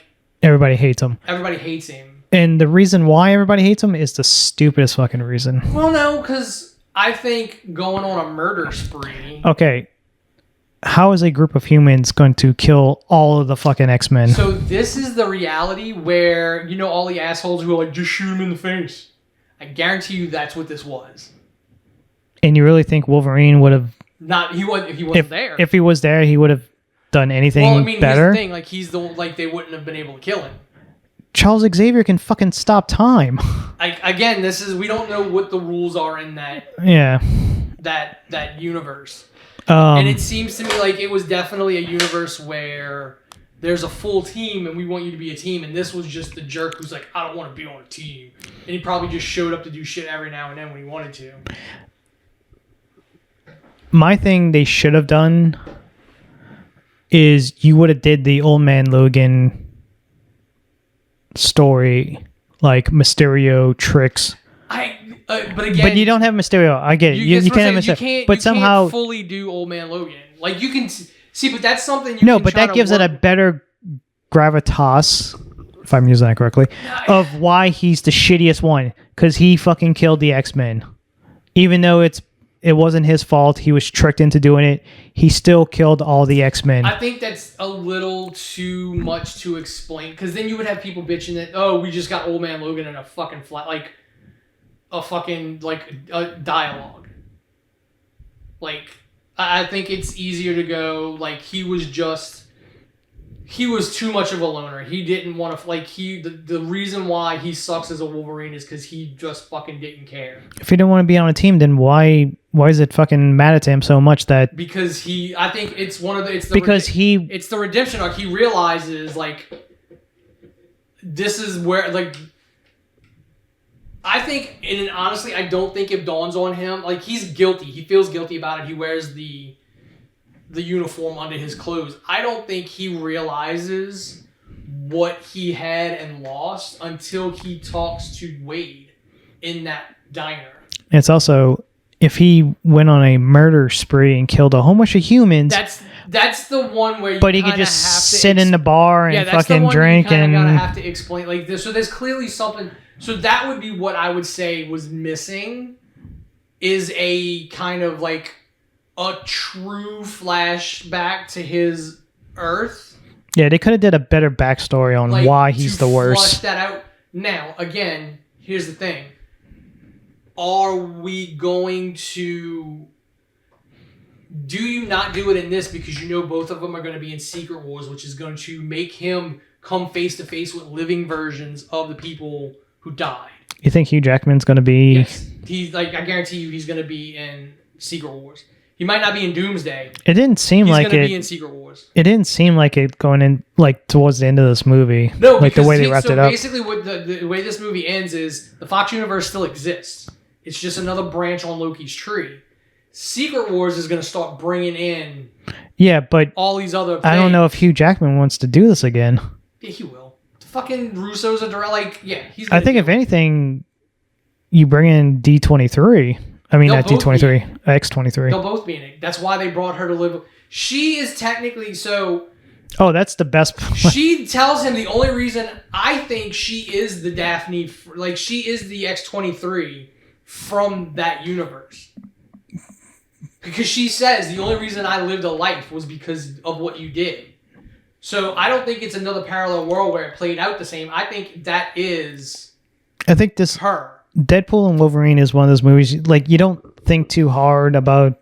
No, you don't have the plot, to, but you can. The writing. I think and if you do, you can pick holes into it. But I also do think they left certain stuff open because how he feels after he did this is probably going to play a large role into, is he going to come back for Secret Wars? He's not going to be Wolverine after Secret Wars, but he will be Wolverine in Secret Wars because you're not going to have a Secret Wars without the X-Men and Wolverine. So basically when Secret Wars happens, you bring in other alternate versions from other realities, and that Logan then has to look at probably a Famont Jensen gene from a different reality, or from Deadpool's reality. Like, he then can pull in everybody. Oh, you do this storyline. on why he hates himself so much. Because the virus, the mutant virus, actually worked and killed off all the people. And he can't die. And he hates that he can't die. And I thought a lot of people theorized that's what was happening in that flashback scene, or the cornfield looking thing. A lot of people kind of thought that's what that was. But I mean, I think it's the whole, like, people just showed up and they didn't explicitly say, you know, what good is fucking, you know, Scott Summers with a bullet in his head, like.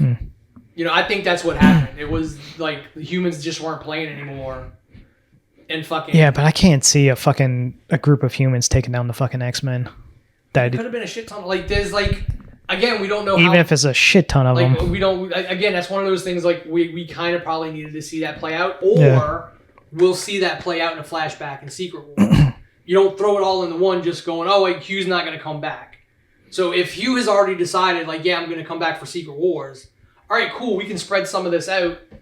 He gets his fucking happy ending, and then he gets sucked into this other thing, and he has to face it all over again. All right, so let's talk about the cameos. The Johnny Storm, unfortunately, was spoiled ahead of time. I didn't see anything. Like, I knew, like, there were rumors that, like, but I didn't take any of them as, like, hard fact. Exactly, but it's always in your mind. So as soon as I seen Chris Evans, when I saw it and the way he showed up, I'm like, oh, he's gonna be playing. Like, I'm like, all right, cool. They brought him back to play a version of Cap, and then it's Johnny Storm. I'm like, that works too. But the simple fact that Wade thought it was Cap, yeah, and then when he sees it's Johnny, he's like, what the, you know? Because if you like the first time he gets into the void, they go to the void. You can see an old school Thor helmet, and you see an old school Cap shield, half mostly buried in the sand. And it's also Sabretooth. They completely like fucking spoiled that in the trailer. Well, yeah, but I mean, but again, look what happened. Like, it wasn't. Yeah, it wasn't a big deal. Apparently, Vinnie Jones couldn't come back to play Juggernaut because he didn't want to do the prosthetics. Yeah, something like that. Like, yeah, he didn't want to do the prosthetics, and it wasn't so. And again, a lot of the theories are right that when Days of the Future Past happened, it erased and reset the Fox universe. So that is more than likely that's the Sabretooth from the first one. The first one, yeah, and the Juggernaut from Last Stand, or no, Juggernaut from Last Stand is Vinnie Jones. Yeah, that's what I'm saying. So that's supposed to be him. It wasn't Vinnie Jones. They try to get somebody that kind of looks like Vinnie Jones. Yeah. Just like you had Lady Deathstrike, fucking Azazel. I don't know if that's the same one from First Class. I don't know if it's the same actor. Yeah, I mean, it kind of looked like it, but I mean, that could also be done with. Here's the thing: it's the Back to the Future thing. If it can be confused for them, or if it looks like them, you can get sued. Crispin Glover sued the people who made Back to the Future. Universal. Yeah, because of the person they tried to have impersonate. They made that face makeup look identical to him. It's like, I'm not in that movie, so you can't do that. Just like, what's his face in Terminator? Or was it Predator? No, Terminator. They used his image in the second one, in T2, but he wasn't in it, but he had to get credit and paid because his photo's in it. Michael Biehn. Oh. The original Calories. Yeah, so they had to, like, there was an issue with that too. They had to pay him because they used his image in the second one, even though he's not in it. Yeah. Like, you have to get paid for those. Like Alien 3. Yes. Like, you have to get paid for those appearances even if you're not in the movie because they use it. Which is why the fucking Tom Holland picture's covered, because it would have gone, like, he'd have had to be paid, he'd have had to be credited. I think more of that, it's a contract. But that's what I'm saying. Like, he would have counted as an appearance in an MCU movie against his contract with Sony. I don't know. To me, like that, the whole Cassandra Nova like compound that had just like all of those, you could see a shit ton of characters. Why did TVA fucking prune them though? I think. Well, again, I think it's when Days of the Future Past reset shit. A lot of those people got proved, like that branch reality that was no longer canon. They were all in. But it's just those villains, and it's villains from the Fox universe. Azazel is not even in that part of the universe. He was in a different. I mean, he was in First Class, and then he disappears. So clearly, but Days of the Future Past rewrote a lot of that shit. That's the problem. Like if it's all one continuity. Yeah, but Days of the Future Past rewrote a lot. But they only brought the fucking enemies from their original X-Men, not the First Class timeline X-Men. Except for Azazel. Yeah, except for him. Everybody else is from the original. I think it's probably just because they could get him back. And it didn't. I didn't look at the credits to see who was all playing everybody. I think pretty much everybody's the same except for. Well, Lady Deathstrike's not the same. Toad's not the same. No, Toad was the same. That's Toad. No, Toad. That wasn't Ray Park. Yeah, it is. Is it? Yeah. I'd have to go back and look. It didn't look like him. Yeah, he's a lot. Pyro's the same. Pyro's the same. Yeah. Juggernaut was different. Lady Deathstrike was different. I do think that I want to say there was a black guy in a coat in the third X-Men movie that hung out with. But what's the point of Callisto and them? What's the point of the TVA Paradox dude making a deal with fucking Cassandra? What is he getting out of this? I don't know that he made a deal. I think the TVA in general made a deal with her and pruned her and sent her there so she could have free reign. Yeah, but Paradox made a different deal with Pyro to spy on her and send the shit that he didn't want there. But couldn't Lost fucking Cloud dude? What's the name of the fucking cloud thing that? Alioth. That's another. I don't know that Alioth could prune her because clearly she got shot. Her powers are like reality warping. Like she's way more powerful than Xavier. So like she got she was gonna die as long as that helmet was on her. She'd have bled out. The minute that helmet came off, she fixed herself. But I thought with Kang dying and all that stuff, that creature was gone. No, it's still there at the end of the part two. It's still what is there, getting rid of all the trash. Things ended up there long before I don't know. Kang. And then again, it always plays out the same. So the TVA now is controlling Kangs, but the war will eventually happen again. That's the whole point of what He Who Remains did. I made sure that only me and only I make it through all this, which is why in Quantumania there's a Kang, because he is the 616 Kang and then becomes He Who Remains. He would never be. Oh yeah, no, he'll never be back. Which sucks because he was really good. I don't care what people say about Quantumania. I enjoyed it. I do think you wasted some actors in that movie. You wasted a whole movie. Well, I don't know that the movie itself is a waste. I think it works, but you did waste the black guy from The Good Place. I think he deserved way more than just a bit fucking cameo. I mean, I didn't care about Bill Murray's character like that. Yeah. That was just a throwaway. So you get to the major cameos in the movie. Also, the Scarlet Witch. Yeah, her that wall from Wundagore. It's the bed from the Hulk's room on Scarif. Not Scarif. Scarif's Star Wars. Whatever planet he was on. World War as a gladiator. Oh, that's the bed that they're laying in. There's all kind of shit in that hideout from all the other movies. No, the hideout, when you first see the hideout. Yeah, there's a big statue of the Scarlet Witch. Yeah, it's from the wall in Wundagore. So that was the sculpture on the wall in the temple. So clearly, and so like some other. So it's not like that shit that comes from the 616. It comes from everywhere. So clearly, on some fucking Earth, they fucking pruned the whole fucking that timeline. Yeah. Something happened and that timeline got pruned. So seeing, who was the first to walk in? Jennifer Gardner is who woke him up. Okay, seeing her, that was kind of rumored and leaked, like she was going to be in it. Because it's like, who in the Fox universe is going to bring? But when... I was kind of upset that they didn't have Ben Affleck and they just said, oh no, he died already. Like, Cassandra Nova already killed him. No, they just did the fucking... Just so she can have a Ben Affleck joke. No, that's what I'm saying. Like, but it would have been awesome if he'd have been in it. I mean, y'all co-parent and supposedly get along. Like... I don't know.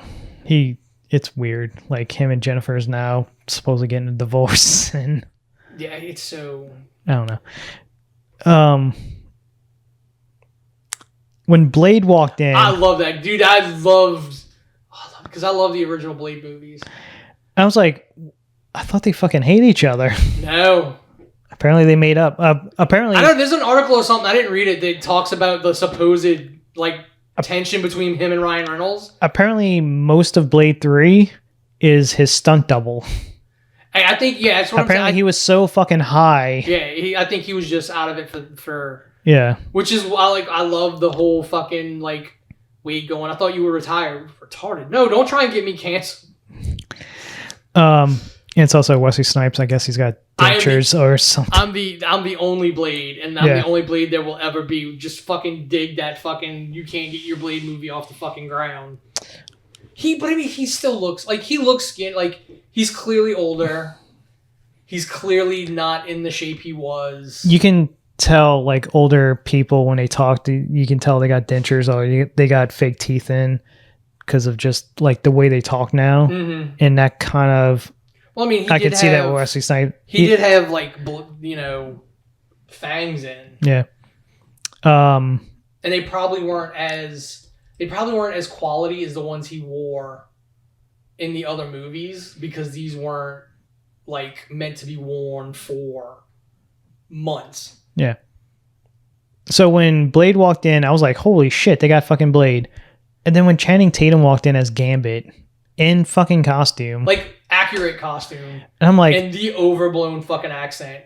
The best part is a lot of people's not going to get that joke. They won't get it, even though he was literally on a cover of was it Esquire or Vogue? Yeah, that had all of them on there, and he's literally on the cover in the fucking Gambit T-shirt he's wore to the fucking Comic-Con. Yep. He got introduced as Gambit. His fucking thing was the movie was going to start filming. Yep. And then I think Wolverine Origins killed all that. Their movie started tanking. Yeah. But when he came in, I was like, holy shit. Dude, the jokes he was like, when they talking about it, he's prepping up, people even know who you are. Yeah, it's like, who should dialect coach the minions? Yeah, it gets... Somebody was I saw a thread on Threads, talking about the fucking accent, and the dude didn't like it. I'm like, dude, he shouldn't sound like that, period. He should not have that accent. He was born in New Orleans. It's a joke. No. I'm talking about just the character in general. It's always been my issue. He shouldn't be that Cajun. He shouldn't be that Cajun. And I literally took a picture of Google Earth, and I circled the area in which Gambit sounds like he's from here. Gambit grew up here. Where we all sound like we're from New York and maybe Boston if the accent's really thick. I think he grew up in Bugaloosa, fucking. But you go look up at his his wiki, his history. Yeah. It doesn't say any. It's he was born in New Orleans. He ran the streets with the Thieves Guild in New Orleans. It says nothing about Yeah. So he shouldn't have the accent. That's always been my pet peeve. He shouldn't have the accent. So the big epic fight scene at the end is basically a love letter to all the previous Fox movie characters and stuff like that, minus Channing Tatum. That's a love letter to Channing Tatum and Gambit. Like, Yeah. this is what we could have had. Now, granted, I think the outfit was too shiny. And I think the simple fact that he's not in the shape he was back then, he's a little thicker because he's older. So he's very barrel chested now. So he kind of looks like this when he's walking around. So which Punisher would it have been? Because I don't think it would have been Thomas Jane Punisher. It's not the Dolph Lundgren Punisher. I think that's why they just said a Punisher, because that's why it's not Kevin Nash. Because the Russian's there. Is the Russian there? Yeah, he's in the striped shirt. It's just not Kevin Nash. Oh, I must have missed that part. Yeah, no, he's there when they go in the first time. Like, he's there, standing like big, tall dude.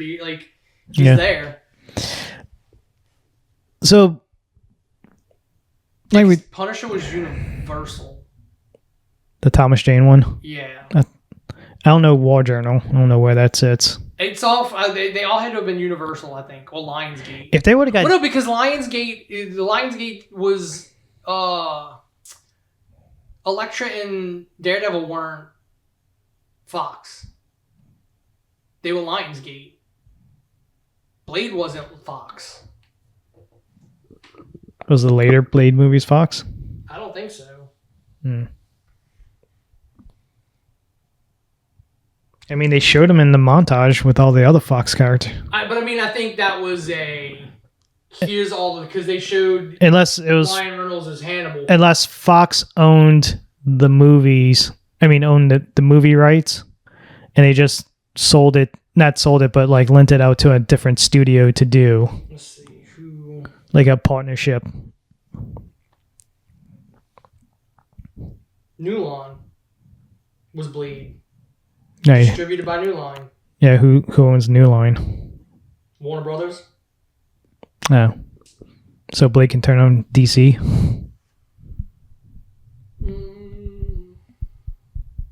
New Line Cinemas, American Film Television. No, so only since 2008. So back then, New Line was New Line. Okay. So, yeah, and I think Daredevil and Elektra were like Universal or something. But Disney got all those back long before they got the Fox stuff back. Because that's when the Netflix show, when they got... It could be a weird fucking thing, with the rights. Yeah, who actually owns it. I think... it's like the... I think they just used it as an opportunity to go, hey, look, we had these other movies too. Like you said, the Incredible Hulk. Yeah. Situation. Yeah, that's the only one that's still hung up. Yeah. And it's also another problem with this movie is who's I get you try to play it off as at first Paradox was supposed to be the main villain guy, and then it's Cassandra, but then she kind of turns good, and then she's like, oh nope, I want you fucked me over, so I'm gonna come kill all the universes. Well, yeah, she's all I want is the void. Yeah, I can do whatever the hell I want here. And if I get rid of everything, you all show up here anyway. And it's also, why did all the heroes get pruned also? So I think, just like Wade, because Johnny said, who said it? So they said it in the thing. TVA showed up to recruit him, and they didn't even give them the option to do what what Wade did. They didn't give them the same opportunity as Wade. What they did was got rid of them so those universes could get taken out. I think is basically how that works. They knew Wade could possibly be swayed. Okay. And he was kind of dangling the 616 carrot in front of him. Or he really was told by higher ups, Deadpool is off limits. But their universe is dying, and Paradox is I don't care if he's all right, cool, he's needed. I'll dangle the 616 in front of him, take him out of his reality, but then I can really get rid of that reality. But I think what it is the TVA showed up at all of the other ones' doors and just took them. They didn't give them the... Yeah, because he said something about Paradox. He goes, we didn't, we just was sent here. So they straight pruned all of them and sent them to the void. And maybe when they tried to get him to come, that's what I'm saying. I don't think they were even given that. I don't think they were given that opportunity. They because again, so you got to look at it as a meta thing. Marvel's already Disney Marvel's trying to make another Blade, so they wouldn't offer Blade, Wesley Snipes that offer. Oh, you can come to the 616. No, we've already got another Blade.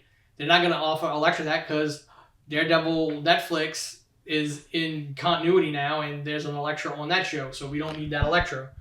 We don't need Punisher because we've got John Bernthal. Some Netflix is canon, some... But it's still... Details are going to be changed. Yeah. But because it's literally Charlie... I don't think the actors are going to change. The story's going to change, but the actors aren't. Charlie Cox already came out and said that he's going to be at D23 to promote... Yeah. That's what I'm like. All the Disney Plus shows are going to be at D23. But I think that's what it is. It's like... So they went to... he's trying to get rid of all this intertwined universe and its little offshoots. And they can say, yeah, Blade existed in the Fox universe even though they were owned by different people, because it's easy enough to say, yeah, Blade existed in the Fox universe. That version of Daredevil and Elektra existed in that universe. The Punisher, you can say it's any one of them because they're all supposed to be the same Punisher. Yeah, fucking Thomas Jane and Ray Stevenson are supposed to be the same character. They're not two separate. If Dolph Lundgren would have walked in, that would have been fucking great. That would have been funny. And then they all got to kick ass at the end. That's why I think that's the X-23 from Logan. And that's why she, of all of them, is in that apartment at the end. Because she'll be in Secret Wars as well. Yeah, it's kind of fucked up that nobody else other than X-23 gets to come back to out of the void into the real world. See, but I kind of took it as they sent the other ones back too. They're just not with them. Mm-hmm. That's how I took it. She didn't go back to the future. She gets to live with this Logan in the present, even though that means there's two Wolverines. Unless somebody had the theory that when that Logan showed up, he replaced the Logan that was alive already, which makes no sense. I think there's just now you would have to accept there's two Logans running around. Which in the comics up until recently, I think Old Man Logan was running around at the same time. He got pulled from his Earth to the main 616, and you had Old Man Logan running around and the regular Logan. God, they would just do an Old Man Logan. A real Old Man Logan movie. That would be so fucking awesome. I think that's something you could do. You got the characters. You can do it. Now you do. I think that's something once the reset happens, you can do what DC does. And this is an unconnected. Now that you've established the multiverse, this is the Old Man Logan. You throw up on the beginning, Earth, whatever it is. Now you got to have Incredible Hulk and his little fucking inbred family or whatever. I don't think that'll change. I don't think that's going to be... Eating fucking... Logan. You have a fucking Pterosaurus Rex. A T-Rex with a fucking symbiont on him. And then, I think that's just supposed to be Devil Dinosaur. Yeah. You can have a blind fucking Hawkeye as your driver. Now that you've established the multiverse and you do a reset of 616, you can then go and do these, like DC, the Elseworld movies, where you just throw up in the beginning, Earth, whatever, and it's the Old Man Logan world, and you do Old Man Logan, and you can do it as an R-rated movie, and it'll make a shit ton of money. You can do... What other Earths are there? I think they've relaunched Ultimate Universe. Yes. Recently. So, you could do all those kind of things and just then be able to label them this is a multiverse movie. Welcome to Earth. Whatever. I just think this movie was rushed, thrown together. I don't know that it's rushed. I think it was edited. And I think a lot of people just Multiverse of Madness, because there was the possibility of so much stuff and it didn't happen. Yeah. People oh, well, it's not what was it? Were we ever really gonna see? Would it have made sense to see? What makes more sense, seeing Chris Evans, Johnny Storm, or a Captain America, Chris Evans? What makes more sense? The joke is the Johnny Storm. Yeah, so it makes more sense for a Deadpool movie, because especially since Deadpool's like thinking it's Captain America and it ends up being Johnny Storm. And he couldn't fucking turn Flame back on because Pyro pulled it off. He probably could have. I don't know if I have to look and see if they had dampeners on him. They might have put dampeners on him. Because you got to assume that somebody got pruned wearing them. The whole dead core at the end was. It was fan service that really doesn't pay off, because the whole speculation is like, who is playing Lady Deadpool? Well, she never takes her mask off, so it doesn't matter. I would have thought that would have been fucking Taylor Swift.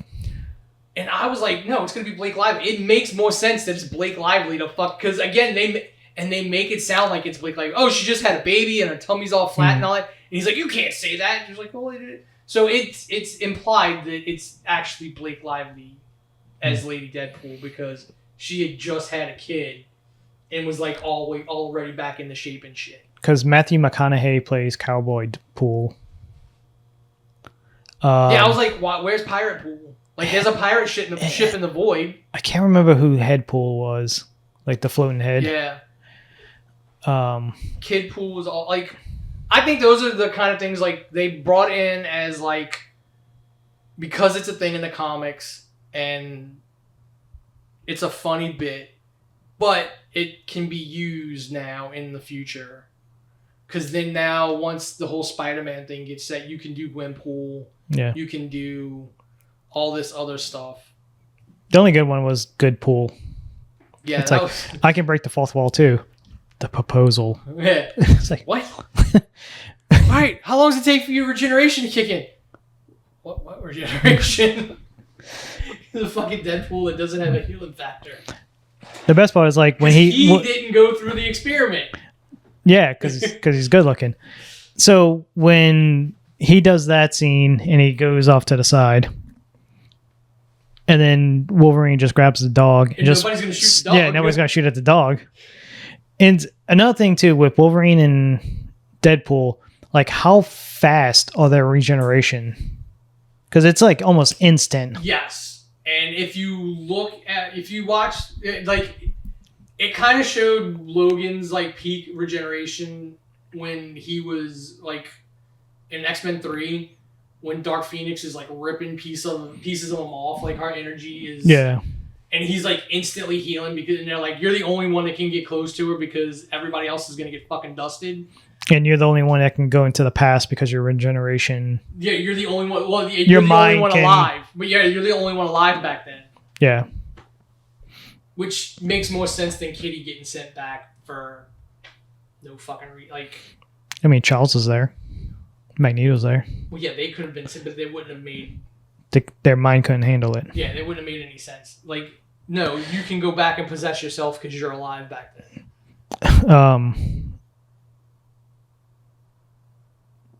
Yeah, it's just. I think It was good. It was good. If like there seems to be a lot of holes, but it's also, if you just look at it, I think a lot of stuff is kind of set up that could pay off later. Because again, I completely 100% believe he signed up for this and he signed up for Secret Wars. I think the whole plan of the Russos coming in and doing those two movies has been in place for. You don't think Doomsday? I don't know that. I think Doomsday is going to.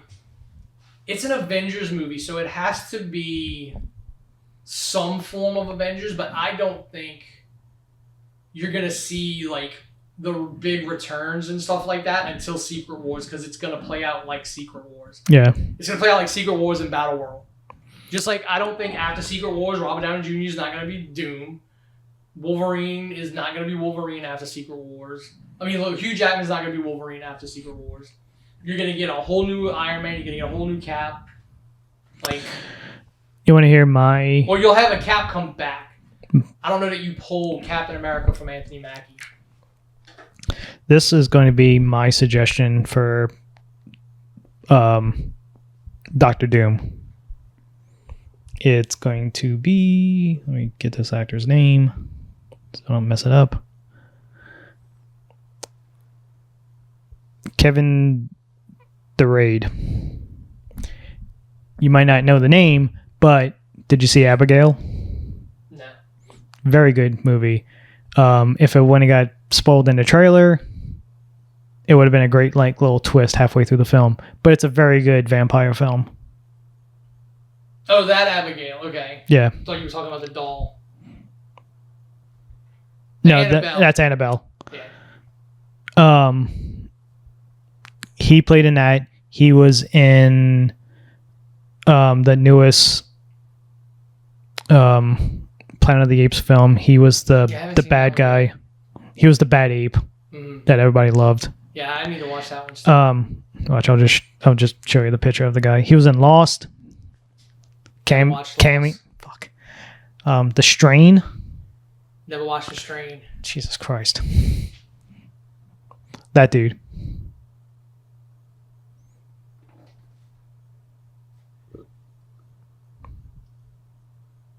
Dude, he's been like in a shit ton of stuff.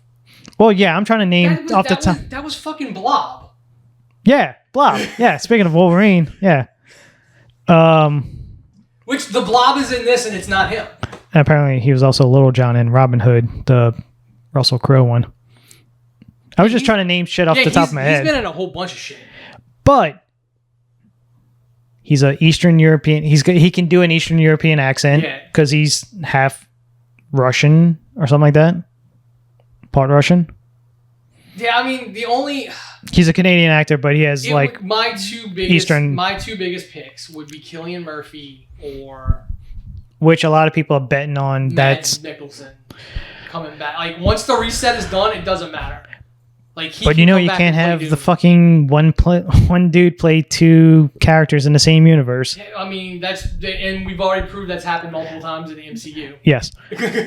Peter Quill's mom mouth banged Steve Rogers.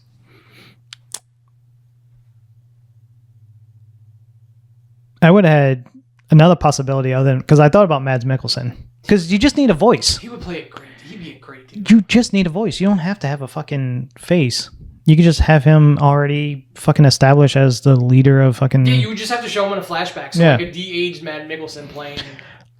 Or you have the actor who played Jaime Lannister in Game of Thrones. Yeah, he would be good. Like, there's so many other players. Like, for them to pick Robert Downey Jr. But that's what I think. It's not... They're not casting Doctor Doom for the future. They're casting Doctor Doom for this version of the Fantastic Four in their reality. And he's not even going to be in the Fantastic Four movie. He'll show up. He'll show up at the end. He'll show up. Yeah. They'll probably make reference to him. Like what's the simple fact that he has to show up in the movie. He's not going to be the villain, but he has to show up in the movie. This movie takes place. He's the contemporary of Reed Richards, so he has to be in the same. It's also the simple fact of one. It's a shitty fucking subtitle. First Steps. Well, it's because it's space in like the 60s, space race, all that stuff. And they're the first Marvel comic ever. The family. Well, yeah, the first family. But they were the first Marvel comic. Fantastic Four #1 is the first comic. Even though Captain America came out in the 30s, it wasn't a Marvel comic. Was it Amazing Fantasy or Tales of Astonish or any of those? Nope. Marvel Fantastic Four was the first one that come out. Is the first Marvel comic book. Is Fantastic Four #1. No. Yes. That's why they're called the first family. They're the first comic. Yeah, because it's the first family of superheroes. They're the first Marvel comic.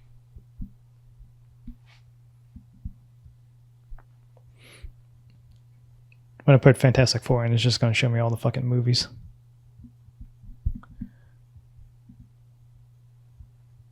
Fantastic Four wasn't that old. Fantastic Four #1, 1961. Yeah. Amazing Fantasy is like 60 something. All right, let's look.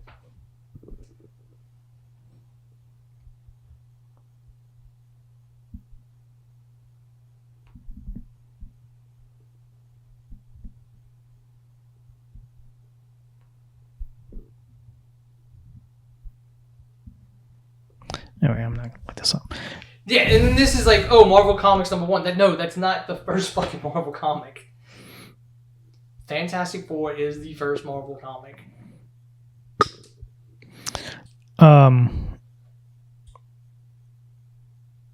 Yeah, so my guess is this. It's Galactus is going to destroy the world.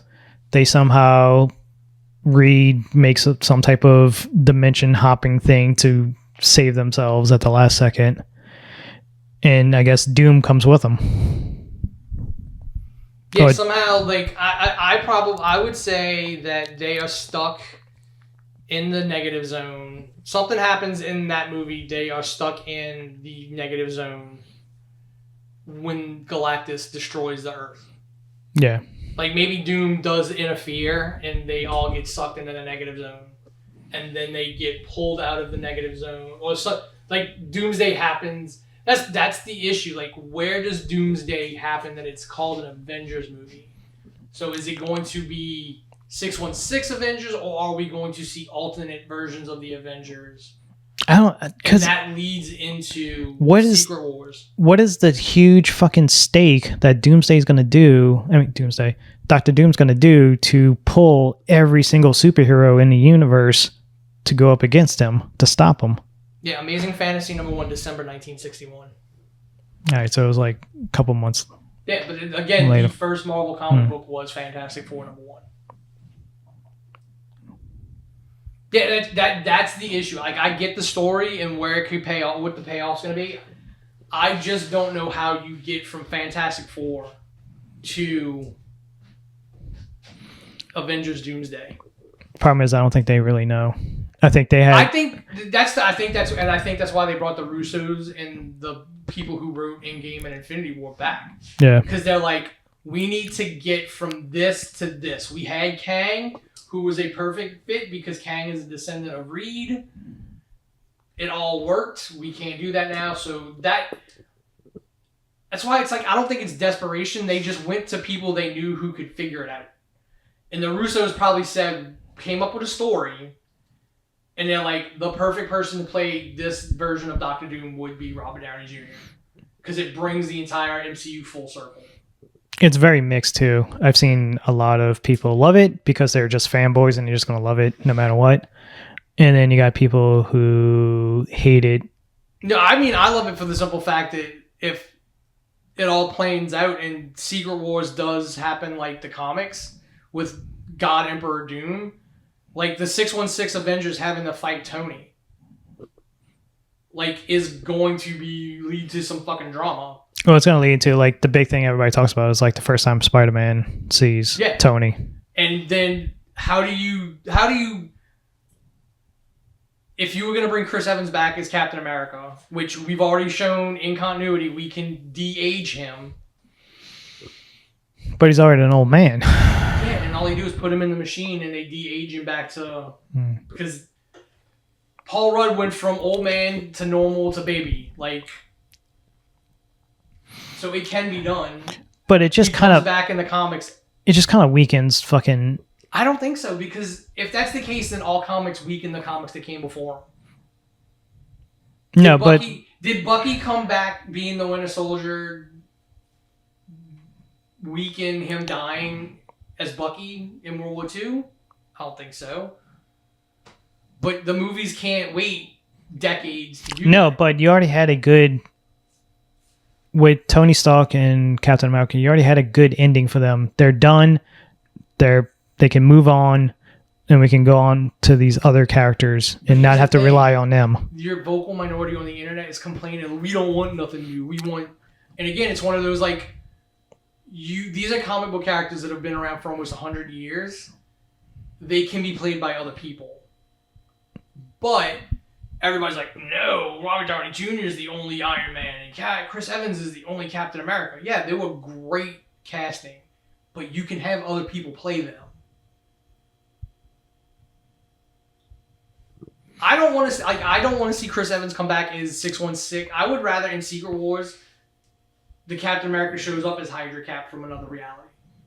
Chris Evans gets to come back and play Hydra Cap.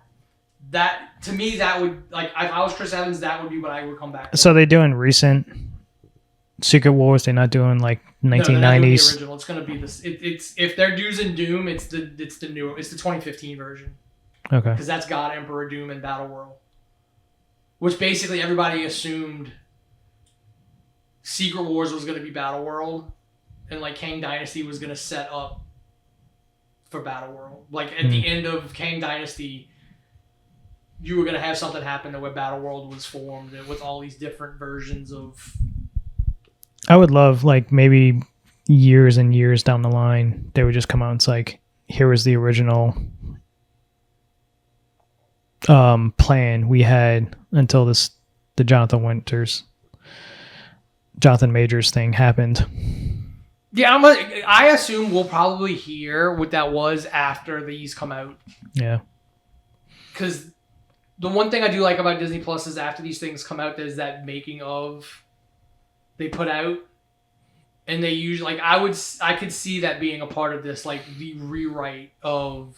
God, I can only imagine how much money they threw at fucking Robert Downey Jr. to do this. Here's the thing, like it might not have been that like they might have went to him with a good story and been like, okay. No, because I'm sure he's getting tens of millions of dollars, but I'm like, I don't think it's a situation where he goes, I'm not doing it unless you pay me $50 million. To me, he doesn't seem like he does this role as like a money thing. Harrison Ford, on the other hand, basically said, Thaddeus Ross is a money thing. Yeah, he already came out and said it. He said it on stage. Yeah. And did the Hulk. I don't think, because I think Robert Downey Jr. realizes this is what saved my career. This is the only career he has. Well, I mean, he's done other movies that have been really good. Yeah, they've been good, but they're not box office hits. No, but I mean, these have allowed him to do art house. Like, The Judge was a really good small movie with a really good story. Oppenheimer, he fucking got nominated. He won. Yeah, but he's not the lead. He's doesn't matter. He's he still got a fucking Oscar, and he got Oppenheimer because Marvel saved his career. He did his Sherlock movies. He did. So there's a Sherlock prequel coming out. It's an Amazon Prime series. Is he going to be in it? That's a wasted opportunity to have him at least do narration. I don't know how much involvement he has in it, but I don't think he's going to play Sherlock. I would assume he would have. At this point, he would have produced. It's like a younger Sherlock. But it's supposed to be a prequel to his. Yeah. I mean, I would like something like that. I'm like, all right, he doesn't need to be in it, other than maybe like the opening when he's like telling somebody the story. Because that's the reason. Another reason why The Gentleman season 2 probably won't happen, because Guy Ritchie has like he's making a movie very soon, and then he's doing the prequel Sherlock for Amazon. Yeah, so it's gonna be. And plus, these movies, fuck, dude, Fantastic Four is not coming out for another year. They start filming tomorrow, actually. That's not coming out until 2025, and then that's still not that long away. I think it's February. It's the Avengers ones that are up. Like Avengers are 26 and 27. Yeah, because Thunderbolts is Thunderbolts is first. The beginning of next year. Yeah. And then Fantastic Four. Yes. May. Both Avengers is May. A year apart, yeah. Yeah. Blade, fuck if that ever happens. I think we'll hear about some of those other things like Armor Wars and shit like that. I think we'll hear about them at D23. Like I'm kind of upset that we haven't. Like I was looking forward to Armor Wars. Like, yeah, it sucks the whole, like, how long was Rhodey a Skrull kind of deal. Yeah, fucking, that's another thing we never talk about, Secret Invasion. I want to see what, it lends even more, like, weight to the story if Rhodes has been gone a long time and he wakes up and, like, Hammer Tech and all these other people have stolen and, like, bastardized Tony's work. It gives it that much more gravity. But again, then it doesn't make like the one thing that Rhodey being a Skrull screws up if he's been one for a while is the stuff in Falcon and Winter Soldier when he's fucking talking Sam. to Sam about giving up the shield. Yeah. Like, because that came across as very much real Rhodey. And I get it, Rhodey can be an asshole, which is why I was like, people like, oh, he's just not acting like Rhodey. No, he kind of is acting like Rhodey.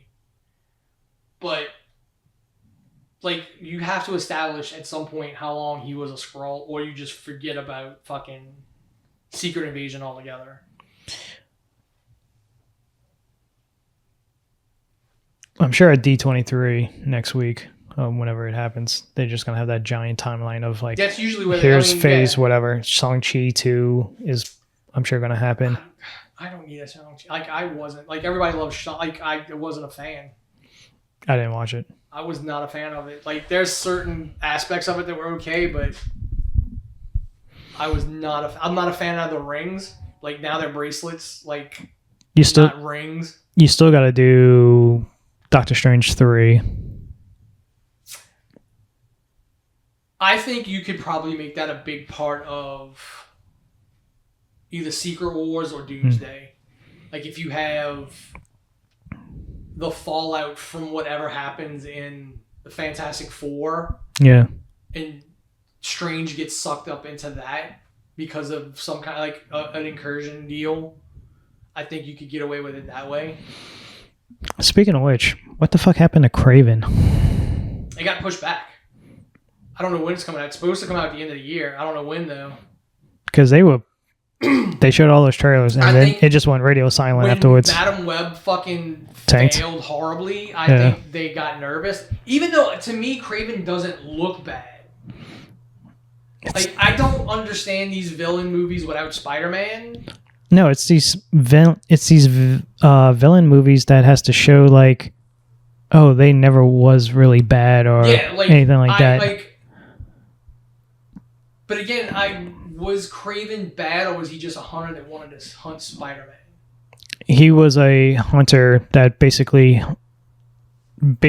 hunted and killed every animal. Yeah, so, like, he's just a douchey. He was a douchey fucking hunter. He's like, I'm gonna hunt the most dangerous prey everywhere. But now this one, he gets bitten by a fucking lion. Yeah, they've got to. And now he becomes animal powers. Yeah, they just can't have him be like the peak of human physical. Yeah. They had to give him something. He's a fucking dude that got attacked by lions and has daddy issues. He's Michelle Pfeiffer Catwoman. Yeah. Or Halle Berry Catwoman. No, Michelle Pfeiffer got bitten and licked and, all that by Well, cats. yeah, all the cats and shit like that show. Yeah. And then she had daddy issues, like, not daddy issues in parentheses with Max. What's his face? Christopher Walken. Christopher Walken. Yeah, I forgot. It's like Max something. Yeah.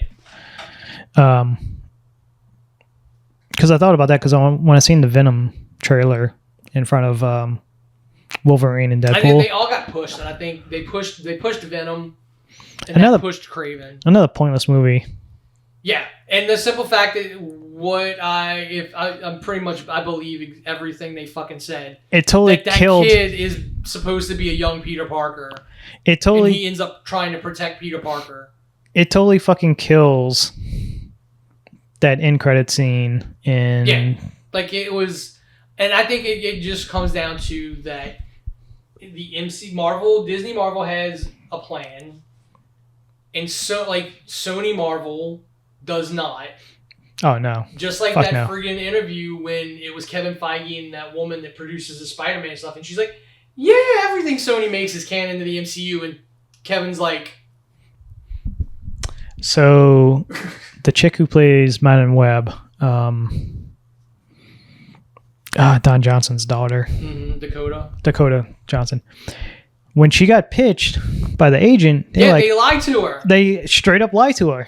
I think they did it to all of them, because I think Sydney Sweeney said the same thing. Because they were like, this is a Marvel film. It's like, and then they finally make the film. It's like, wait a minute, this ain't a Marvel film. Yeah, this is, I think because Sydney Sweeney said the same thing, which is why, like, I think since she was the best part of that movie, according to people, like... I wonder why. Yeah. That they're going to try and get her to play Felicia Hardy. I can see that. To Tom Holland. Yeah, I think she should be a good Black Cat. Which I don't want the next one to have, like, everything fixed with him and MJ. Like, I think they need to just be apart for a while, and he needs to have to deal with Felicia. He needs to have to deal with Gwen. Oh, if there's a Gwen Stacy that brings in. Which really, like, which would be great. You tell that story, like, he already knows from the other Peter Parker that he was in love with a Gwen and she died. Yeah. And he couldn't save her. So when he meets his Gwen, he's always, like, it puts a strain on it because he's always afraid that she's going to die. And then you introduce fucking Osborn. Supposedly Ned's going to turn into the Hobgoblin. Which I could see, like, they're going to MIT, right? That's where they were trying to get into. Yeah, but him and Ned are not friends anymore. So this won't be the Hobgoblin where it's... The Hobgoblin was not Harry. Or was he? It was. Okay. So, and then in the Ultimates, Ned was... At one point it was Harry as...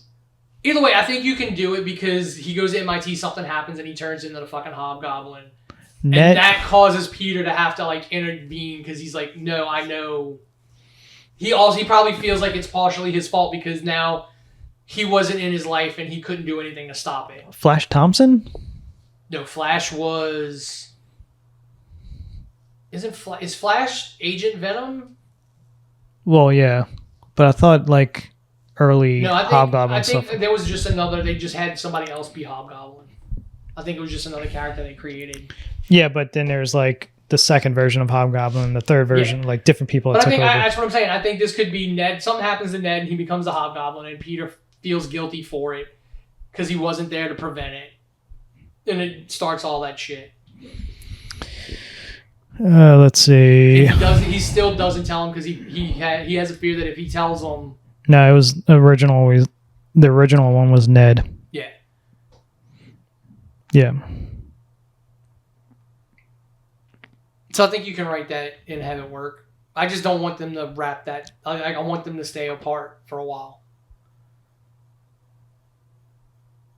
Because, you know, Peter Parker shouldn't be in a happy relationship the entire time.